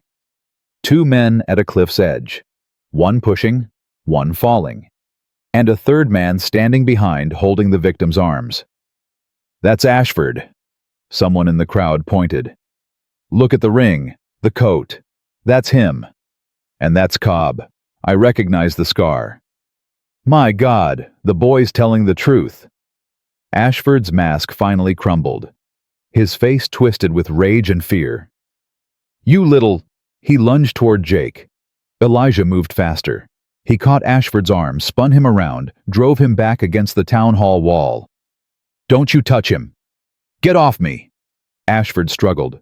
"This is assault, Sheriff. Arrest this man." Garrett stepped forward. But instead of reaching for Elijah, he reached for Ashford. "Cornelius Ashford, I'm placing you under arrest for the murder of James Brennan, for fraud, for child abuse, and for anything else we find when we start looking." "You can't do this." Ashford's voice was high, panicked. "I own this town. I own you." "Not anymore." Garrett clicked the handcuffs around his wrists. "You don't own nothing anymore." The crowd erupted. Voices overlapping, people, cheering, some crying. Children who had known the Brennan and Whitmore kids running to embrace them. Elijah stepped back, watching it all unfold. His legs felt weak. His hands were shaking. Then small arms wrapped around his waist. Tommy, looking up at him with those big brown eyes. "You did it, Mr. Thornton. You saved us." Elijah knelt down and pulled the boy close. "We saved each other, son. We saved each other."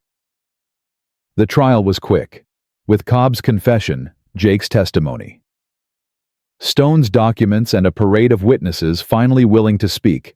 Ashford didn't stand a chance. Judge Harmon, facing his own investigation for corruption, had no choice but to rule against his former poker partner.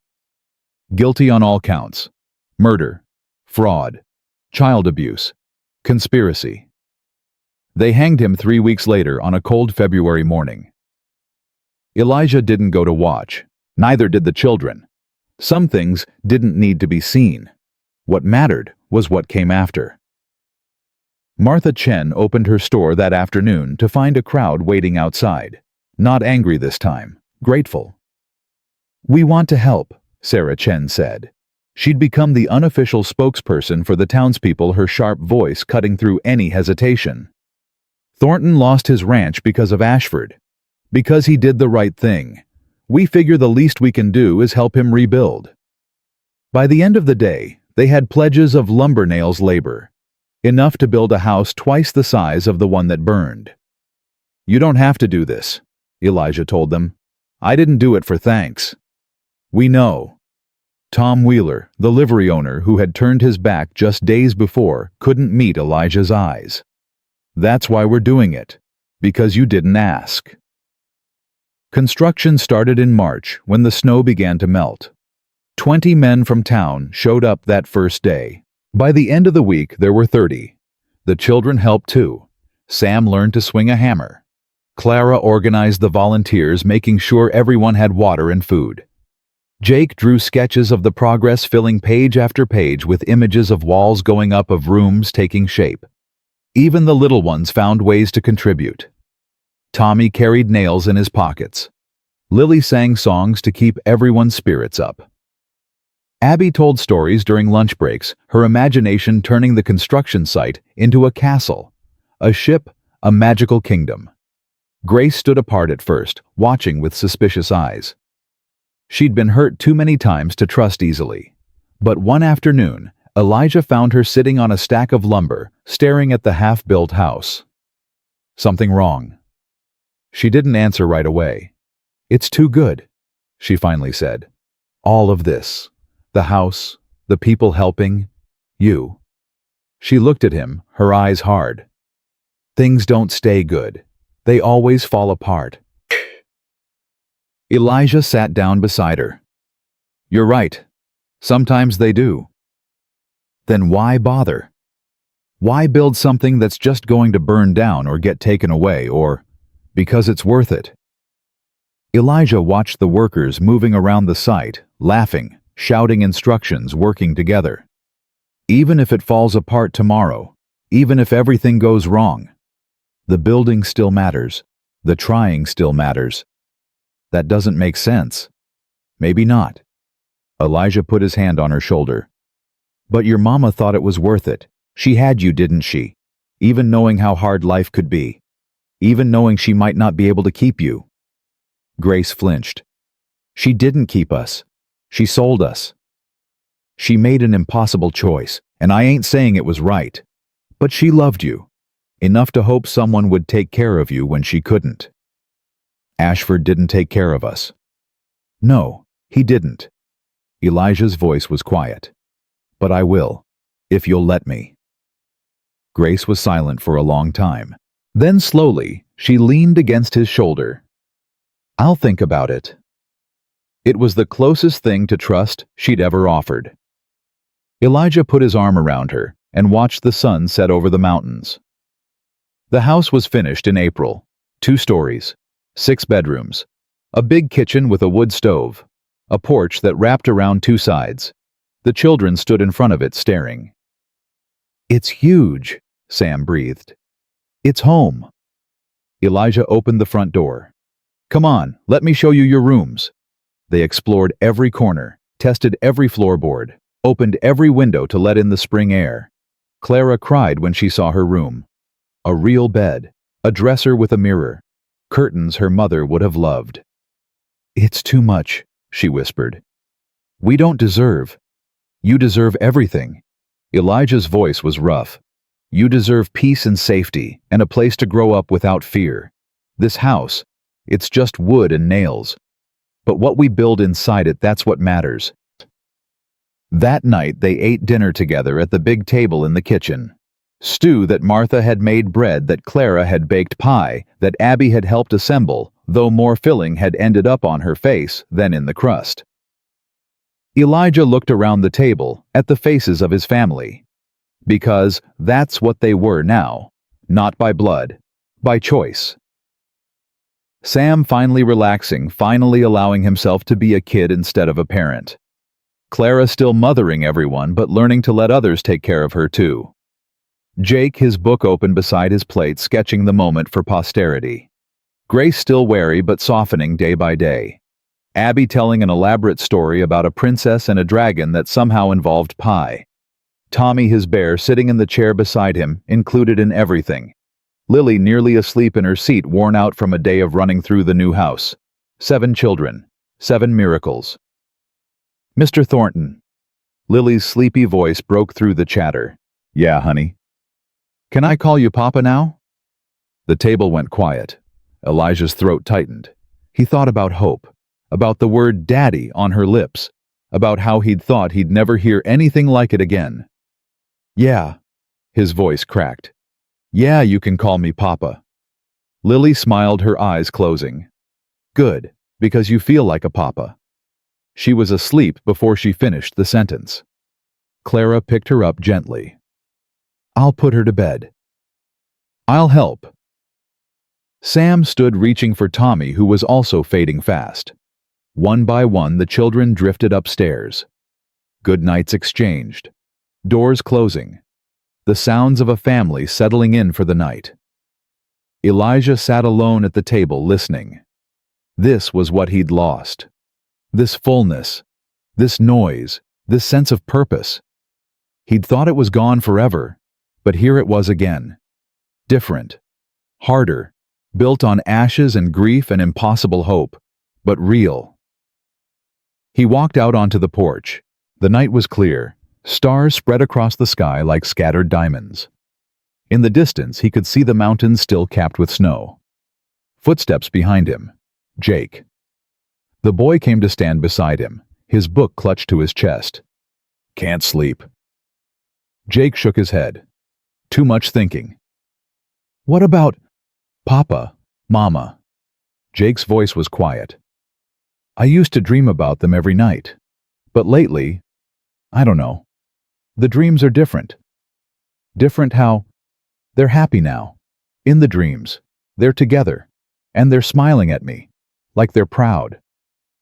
Jake looked up at Elijah. Is that strange? No. Elijah put his hand on the boy's shoulder. That's not strange at all. They stood in silence for a moment. Then Jake opened his book and held it out. I made this. For you. Elijah took the book. On the page was a drawing. The new house. The porch where they stood now. And in front of it, 8 figures. 7 children of different sizes. And one tall man standing in the middle, his arms around them all. Underneath, in careful handwriting, "Our family." Elijah's eyes burned. "Jake, this is...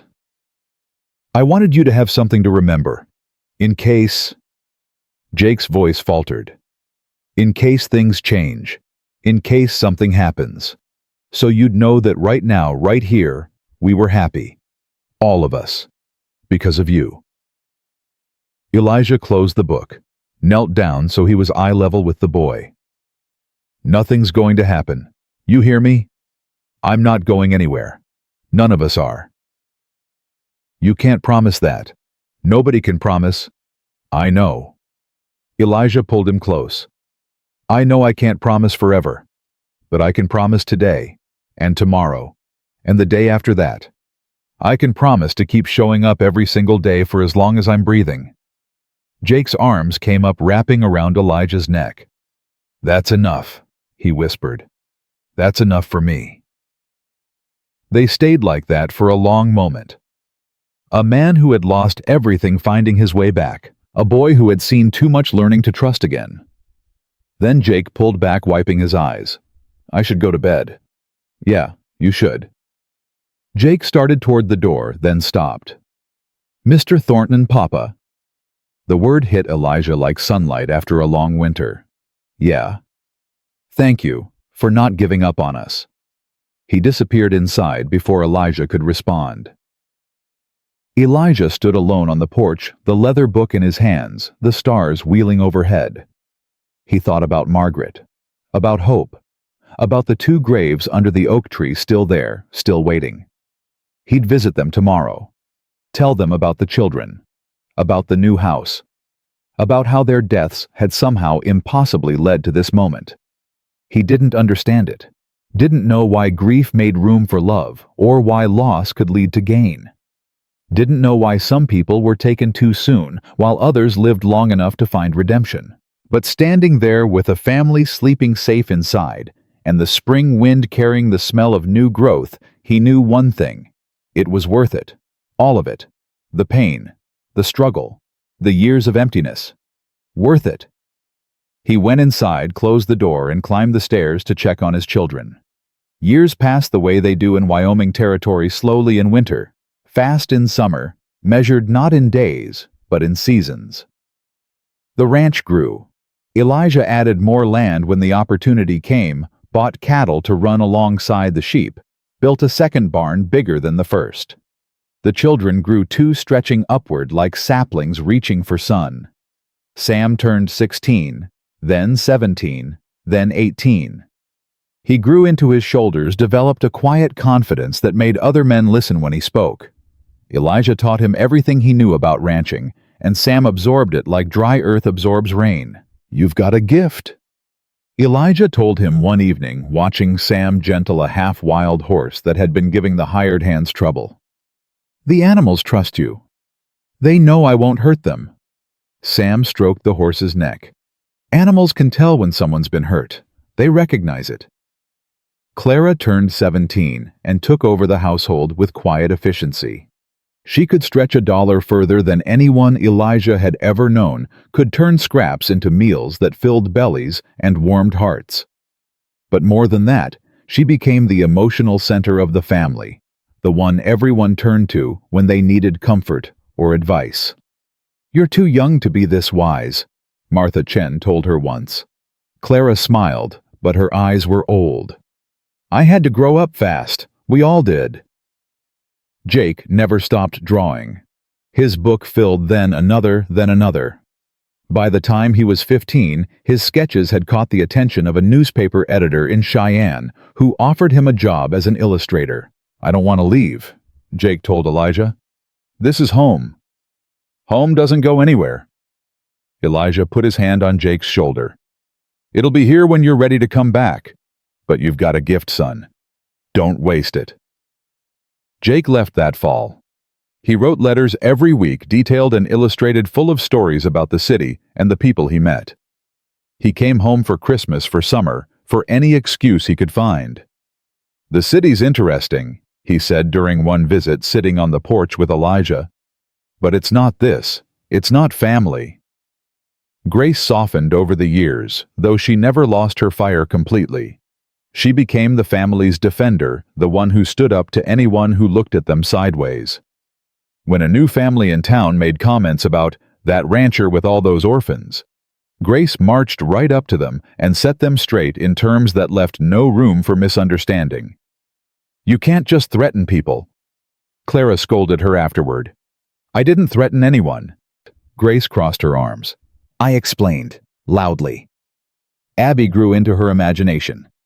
She started writing stories, filling notebooks with tales of adventure and romance and heroism. At 14, she announced she was going to be a novelist. "You'll need to live some life first," Elijah told her. "Best stories come from experience." "Then I'll have plenty of experience." Abby grinned. "I've got 6 siblings and a papa who fought a murderer to save us. That's enough for at least 3 books. Tommy stayed small for a long time, then shot up seemingly overnight. By 16, he was nearly as tall as Sam, though thinner, with the same quiet watchfulness he'd had as a child. He rarely spoke, but when he did, people listened. "You remind me of someone," Elijah told him once. "Who? Me, when I was young?" Elijah shook his head. "Before I learned that keeping everything inside just makes it heavier." Tommy was quiet for a moment. Then, "I'm working on it." And Lily. Lily grew up believing in magic because she'd seen it happen. A lonely rancher finding 7 children in a barn. A family built from nothing but love and stubbornness. A man who'd lost everything learning to live again. "Tell me the story again," she'd say at bedtime, even when she was 12, even when she was 14. "Tell me about the night you found us." And Elijah would tell it. Every time. Because some stories needed to be remembered. The year Sam turned 21, everything changed again. It started with a letter from Montana Territory. Helen Crawley. Emily Brennan's sister had finally tracked down her niece and nephew. She wanted to meet them. Jake was home for the summer when the letter arrived. He read it 3 times, his face unreadable. "She wants us to come live with her." His voice was flat. "Says she's got a house, land. Says she can give us a real family." Abby grabbed the letter from his hands. "That's ridiculous. We already have a real family." "Blood family." Jake looked at Elijah. "She's our aunt, our mother's sister." "I know who she is. She has legal claim to us. The will? I know what the will says." Elijah's voice was steady, but his chest ached. He'd known this might happen someday, had dreaded it for years. "What do you want, Jake?" Jake was silent for a long moment. "I don't know." They talked about it as a family sitting around the big kitchen table. All 8 of them, because that's how they made decisions together. "I don't want to go," Abby said immediately. "I don't know this woman. I know Papa. I know all of you." "But she's blood," Clara said quietly. "For Jake and Abby at least. That means something." "Does it?" Grace's voice was sharp. "Blood didn't save us. Blood sold us to Ashford. Blood beat us and starved us and... Not all blood is the same." Sam's voice was calm, cutting through the tension. "Some family hurts you. Some family heals you. The question is, which kind is she?" Everyone looked at Jake.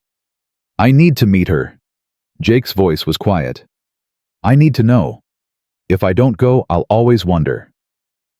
Elijah nodded slowly. "Then we go. All of us." "All of us?" Clara looked surprised. "We're a family. We don't split up." The journey to Montana took 2 weeks. They traveled by wagon, then by train, then by wagon again. The children who had never been outside Wyoming territory stared wide-eyed at the changing landscape mountains, giving way to plains, giving way to mountains again. Helen Crawley met them at the station in Helena. She was a small woman, gray-haired with Emily's eyes and Emily's gentle voice. She took one look at Jake and burst into tears. "You look just like her." She cupped his face in her hands. My sister. You have her eyes. Jake stood stiff, uncertain. Then slowly he relaxed. She loved you, he said. Mama talked about you all the time. Helen sobbed harder. They stayed a week. Helen showed them pictures of Emily as a child told stories about their mother that Jake and Abby had never heard. She took them to Emily's grave, a small plot on a hillside overlooking the valley, and they stood together in silence, honoring a woman none of them had known long enough. I want you to come live with me, Helen said on their last night. Both of you. I have room. I have resources. I can give you opportunities your mother would have wanted you to have. Jake looked at Abby. Abby looked at him. We appreciate the offer, Jake said slowly. And we'd like to visit. Often. Get to know you. Learn about Mama. But, Helen's voice was gentle, like she already knew. But we already have a home. Jake reached out and took Elijah's hand. We already have a father. Helen's eyes filled with tears again, but she was smiling. Emily would be proud of you, both of you. She looked at Elijah, and she'd be grateful to you for loving her children when she couldn't. They made it easy. Elijah's voice was rough. Easiest thing I ever did. On the train ride home, Lily climbed into Elijah's lap, even though she was far too old for such things. Were you scared? She asked.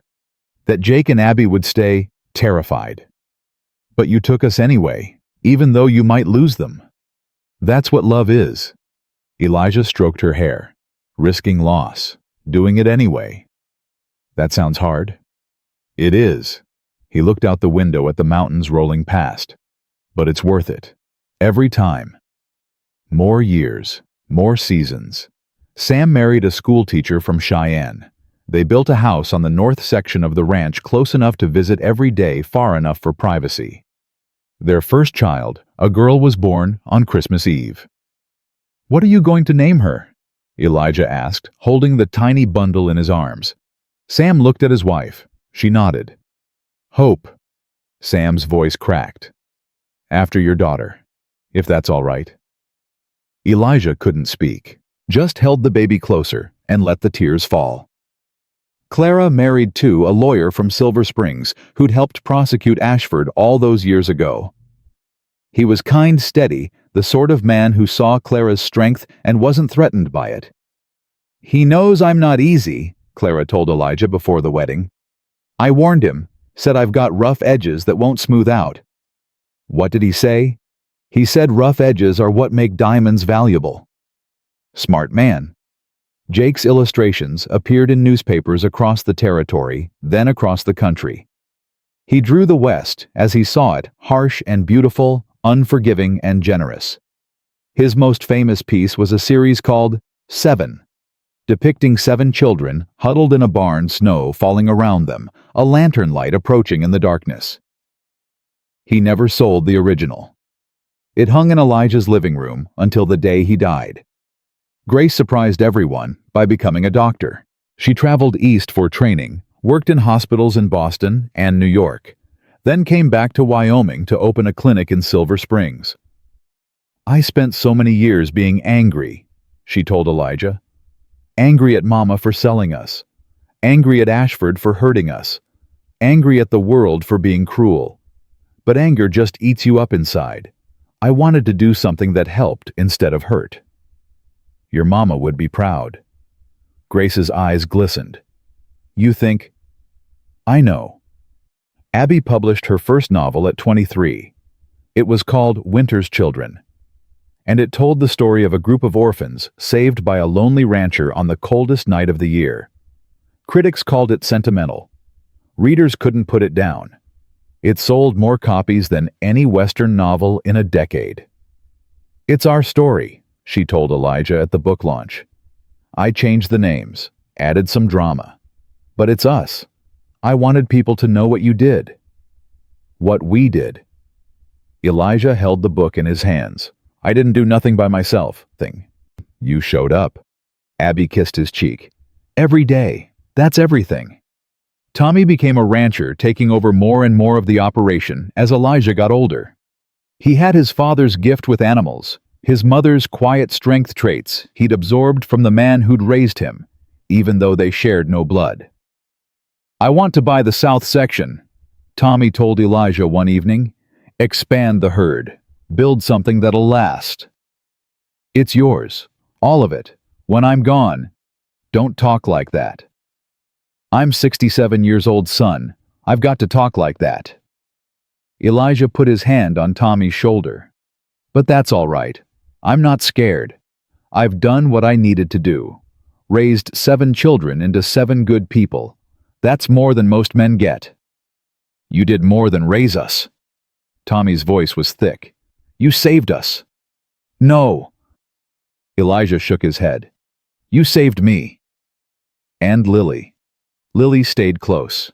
She married a rancher from the next valley over, had 4 children of her own, and visited every Sunday without fail. She was the one who noticed when Elijah started slowing down. The one who made sure he ate, who checked on him at night, who sat with him on the porch when the memories got too heavy. "Tell me the story again, Papa." She was 40 now, gray streaking her golden hair, but her voice was the same little girl who'd asked for stories at bedtime. "Tell me about the night you found us." And Elijah would tell it, every detail, the cold, the barn, the 7 small faces in the lantern light, the oldest boy with his fists up ready to fight, the littlest girl, blue-lipped and barely breathing. "You saved her," Lily would say. "We saved each other." The last winter came gently. Elijah felt it in his bones, the tiredness that sleep couldn't fix, the cold that warmth couldn't touch. He'd lived 73 years longer than he'd ever expected. Longer than he'd wanted once. But not anymore. They came, all 7 of them. From across the territory, from across the country. Sam and his wife, their 3 children now grown. Clara with her husband and their twins. Jake still drawing, still remembering. Grace taking Elijah's pulse with practiced hands, hiding her tears behind professional concern. Abby clutching a manuscript, her latest book dedicated to him. Tommy, who'd never left, who sat by his bedside every night. And Lily. Always Lily. "I need to tell you something." Elijah's voice was weak but clear. "All of you." They gathered close. Grandchildren in the doorway watching with wide eyes.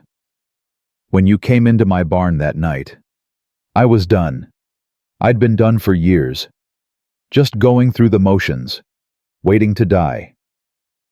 He took a shaky breath. "You gave me a reason to live. Every one of you. You gave me back everything I thought I'd lost." "Papa." Clara was crying. "Don't. Let me finish." He reached for her hand, found it held tight. "I used to think family was blood. Used to think when Margaret and Hope died, my family died with them. But I was wrong. Family is who shows up, who stays, who fights for you when nobody else will." He looked at each of them in turn. Sam, his first son, his right hand. Clara, his heart. Jake, his memory. Grace, his fire.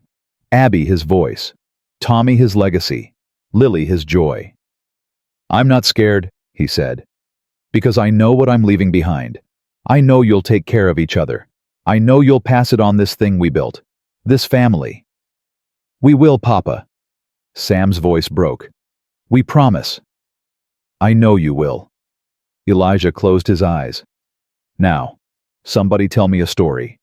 I'm tired of talking." Lily leaned close. "Once upon a time," she whispered, "there was a lonely rancher who'd lost everything. His wife, his daughter, his reason to live. He thought his story was over. He was just waiting for the end." She took his hand. "But then on the coldest night of the year, he found 7 children hiding in his barn, starving, freezing, running from a monster who wanted them dead." Elijah's lips curved into a smile. "And the rancher had a choice. He could turn them away, keep himself safe, keep his heart locked up where nothing could hurt it. Or he could open his door, risk everything, love again." Tears fell on Elijah's hand, Lily's, others. He couldn't tell anymore. He chose love. Lily's voice cracked. He chose us. And that choice, that one choice, changed everything. It saved 7 children. It saved him. It created a family that would last for generations. She kissed his forehead. That's the story, Papa. That's your story. And it doesn't end here. It lives on. In us. In our children. In everyone we touch. Elijah squeezed her hand. One last time. Good story, he whispered. And then he was gone. They buried him next to Margaret and Hope under the oak tree where he'd knelt so many times over the years. The whole town came out. Silver Springs had grown, but nobody had forgotten what Elijah Thornton had done, what he'd stood for. Sam spoke first, then Clara, then each of the others one by one, sharing memories, sharing tears, sharing laughter. Jake didn't speak. He'd said everything in his drawings, a lifetime of images that told the story better than words ever could. But when it was over, when the crowd had dispersed and only family remained, Jake walked to the grave and laid something on the fresh-turned earth. His very first book, the leather worn almost through, the pages yellowed with age. He always said I should remember. Jake's voice was steady. I will. Always. They stood together as the sun set, 7 siblings, their spouses, their children, their children's children. A family built not from blood, but from choice, from love. From a lonely rancher who'd found 7 starving children on the coldest night of the year and decided they were worth fighting for. Lily's daughter tugged at her mother's dress. Mama, tell me the story about Great-Grandpa and the children in the barn. Lily smiled through her tears. Once upon a time. And the story lived on. As stories do. As families do. As love does, passed from hand to hand, heart to heart, generation to generation, never dying, never fading, only growing stronger with each telling. Because that's the truth of it. Blood makes kin, but love makes family. And family, real family, the kind worth having, isn't something you're born into. It's something you build. Day by day. Choice by choice. One act of courage at a time. Elijah Thornton understood that. 7 children understood that. And now, standing at his grave with the last light of day warming their faces, 3 generations understood it too. Some folks ask what makes a man risk everything for children he barely knew. The answer ain't complicated. It's just hard. You show up. Every day. No matter how cold it gets. No matter how scared you are. No matter how much easier it would be to walk away. You show up. And when you do, when you choose love over fear, family over safety, hope over despair, something miraculous happens. You find out that saving someone else is the surest way to save yourself. That's not a story. That's the truth. And the truth don't need dressing up.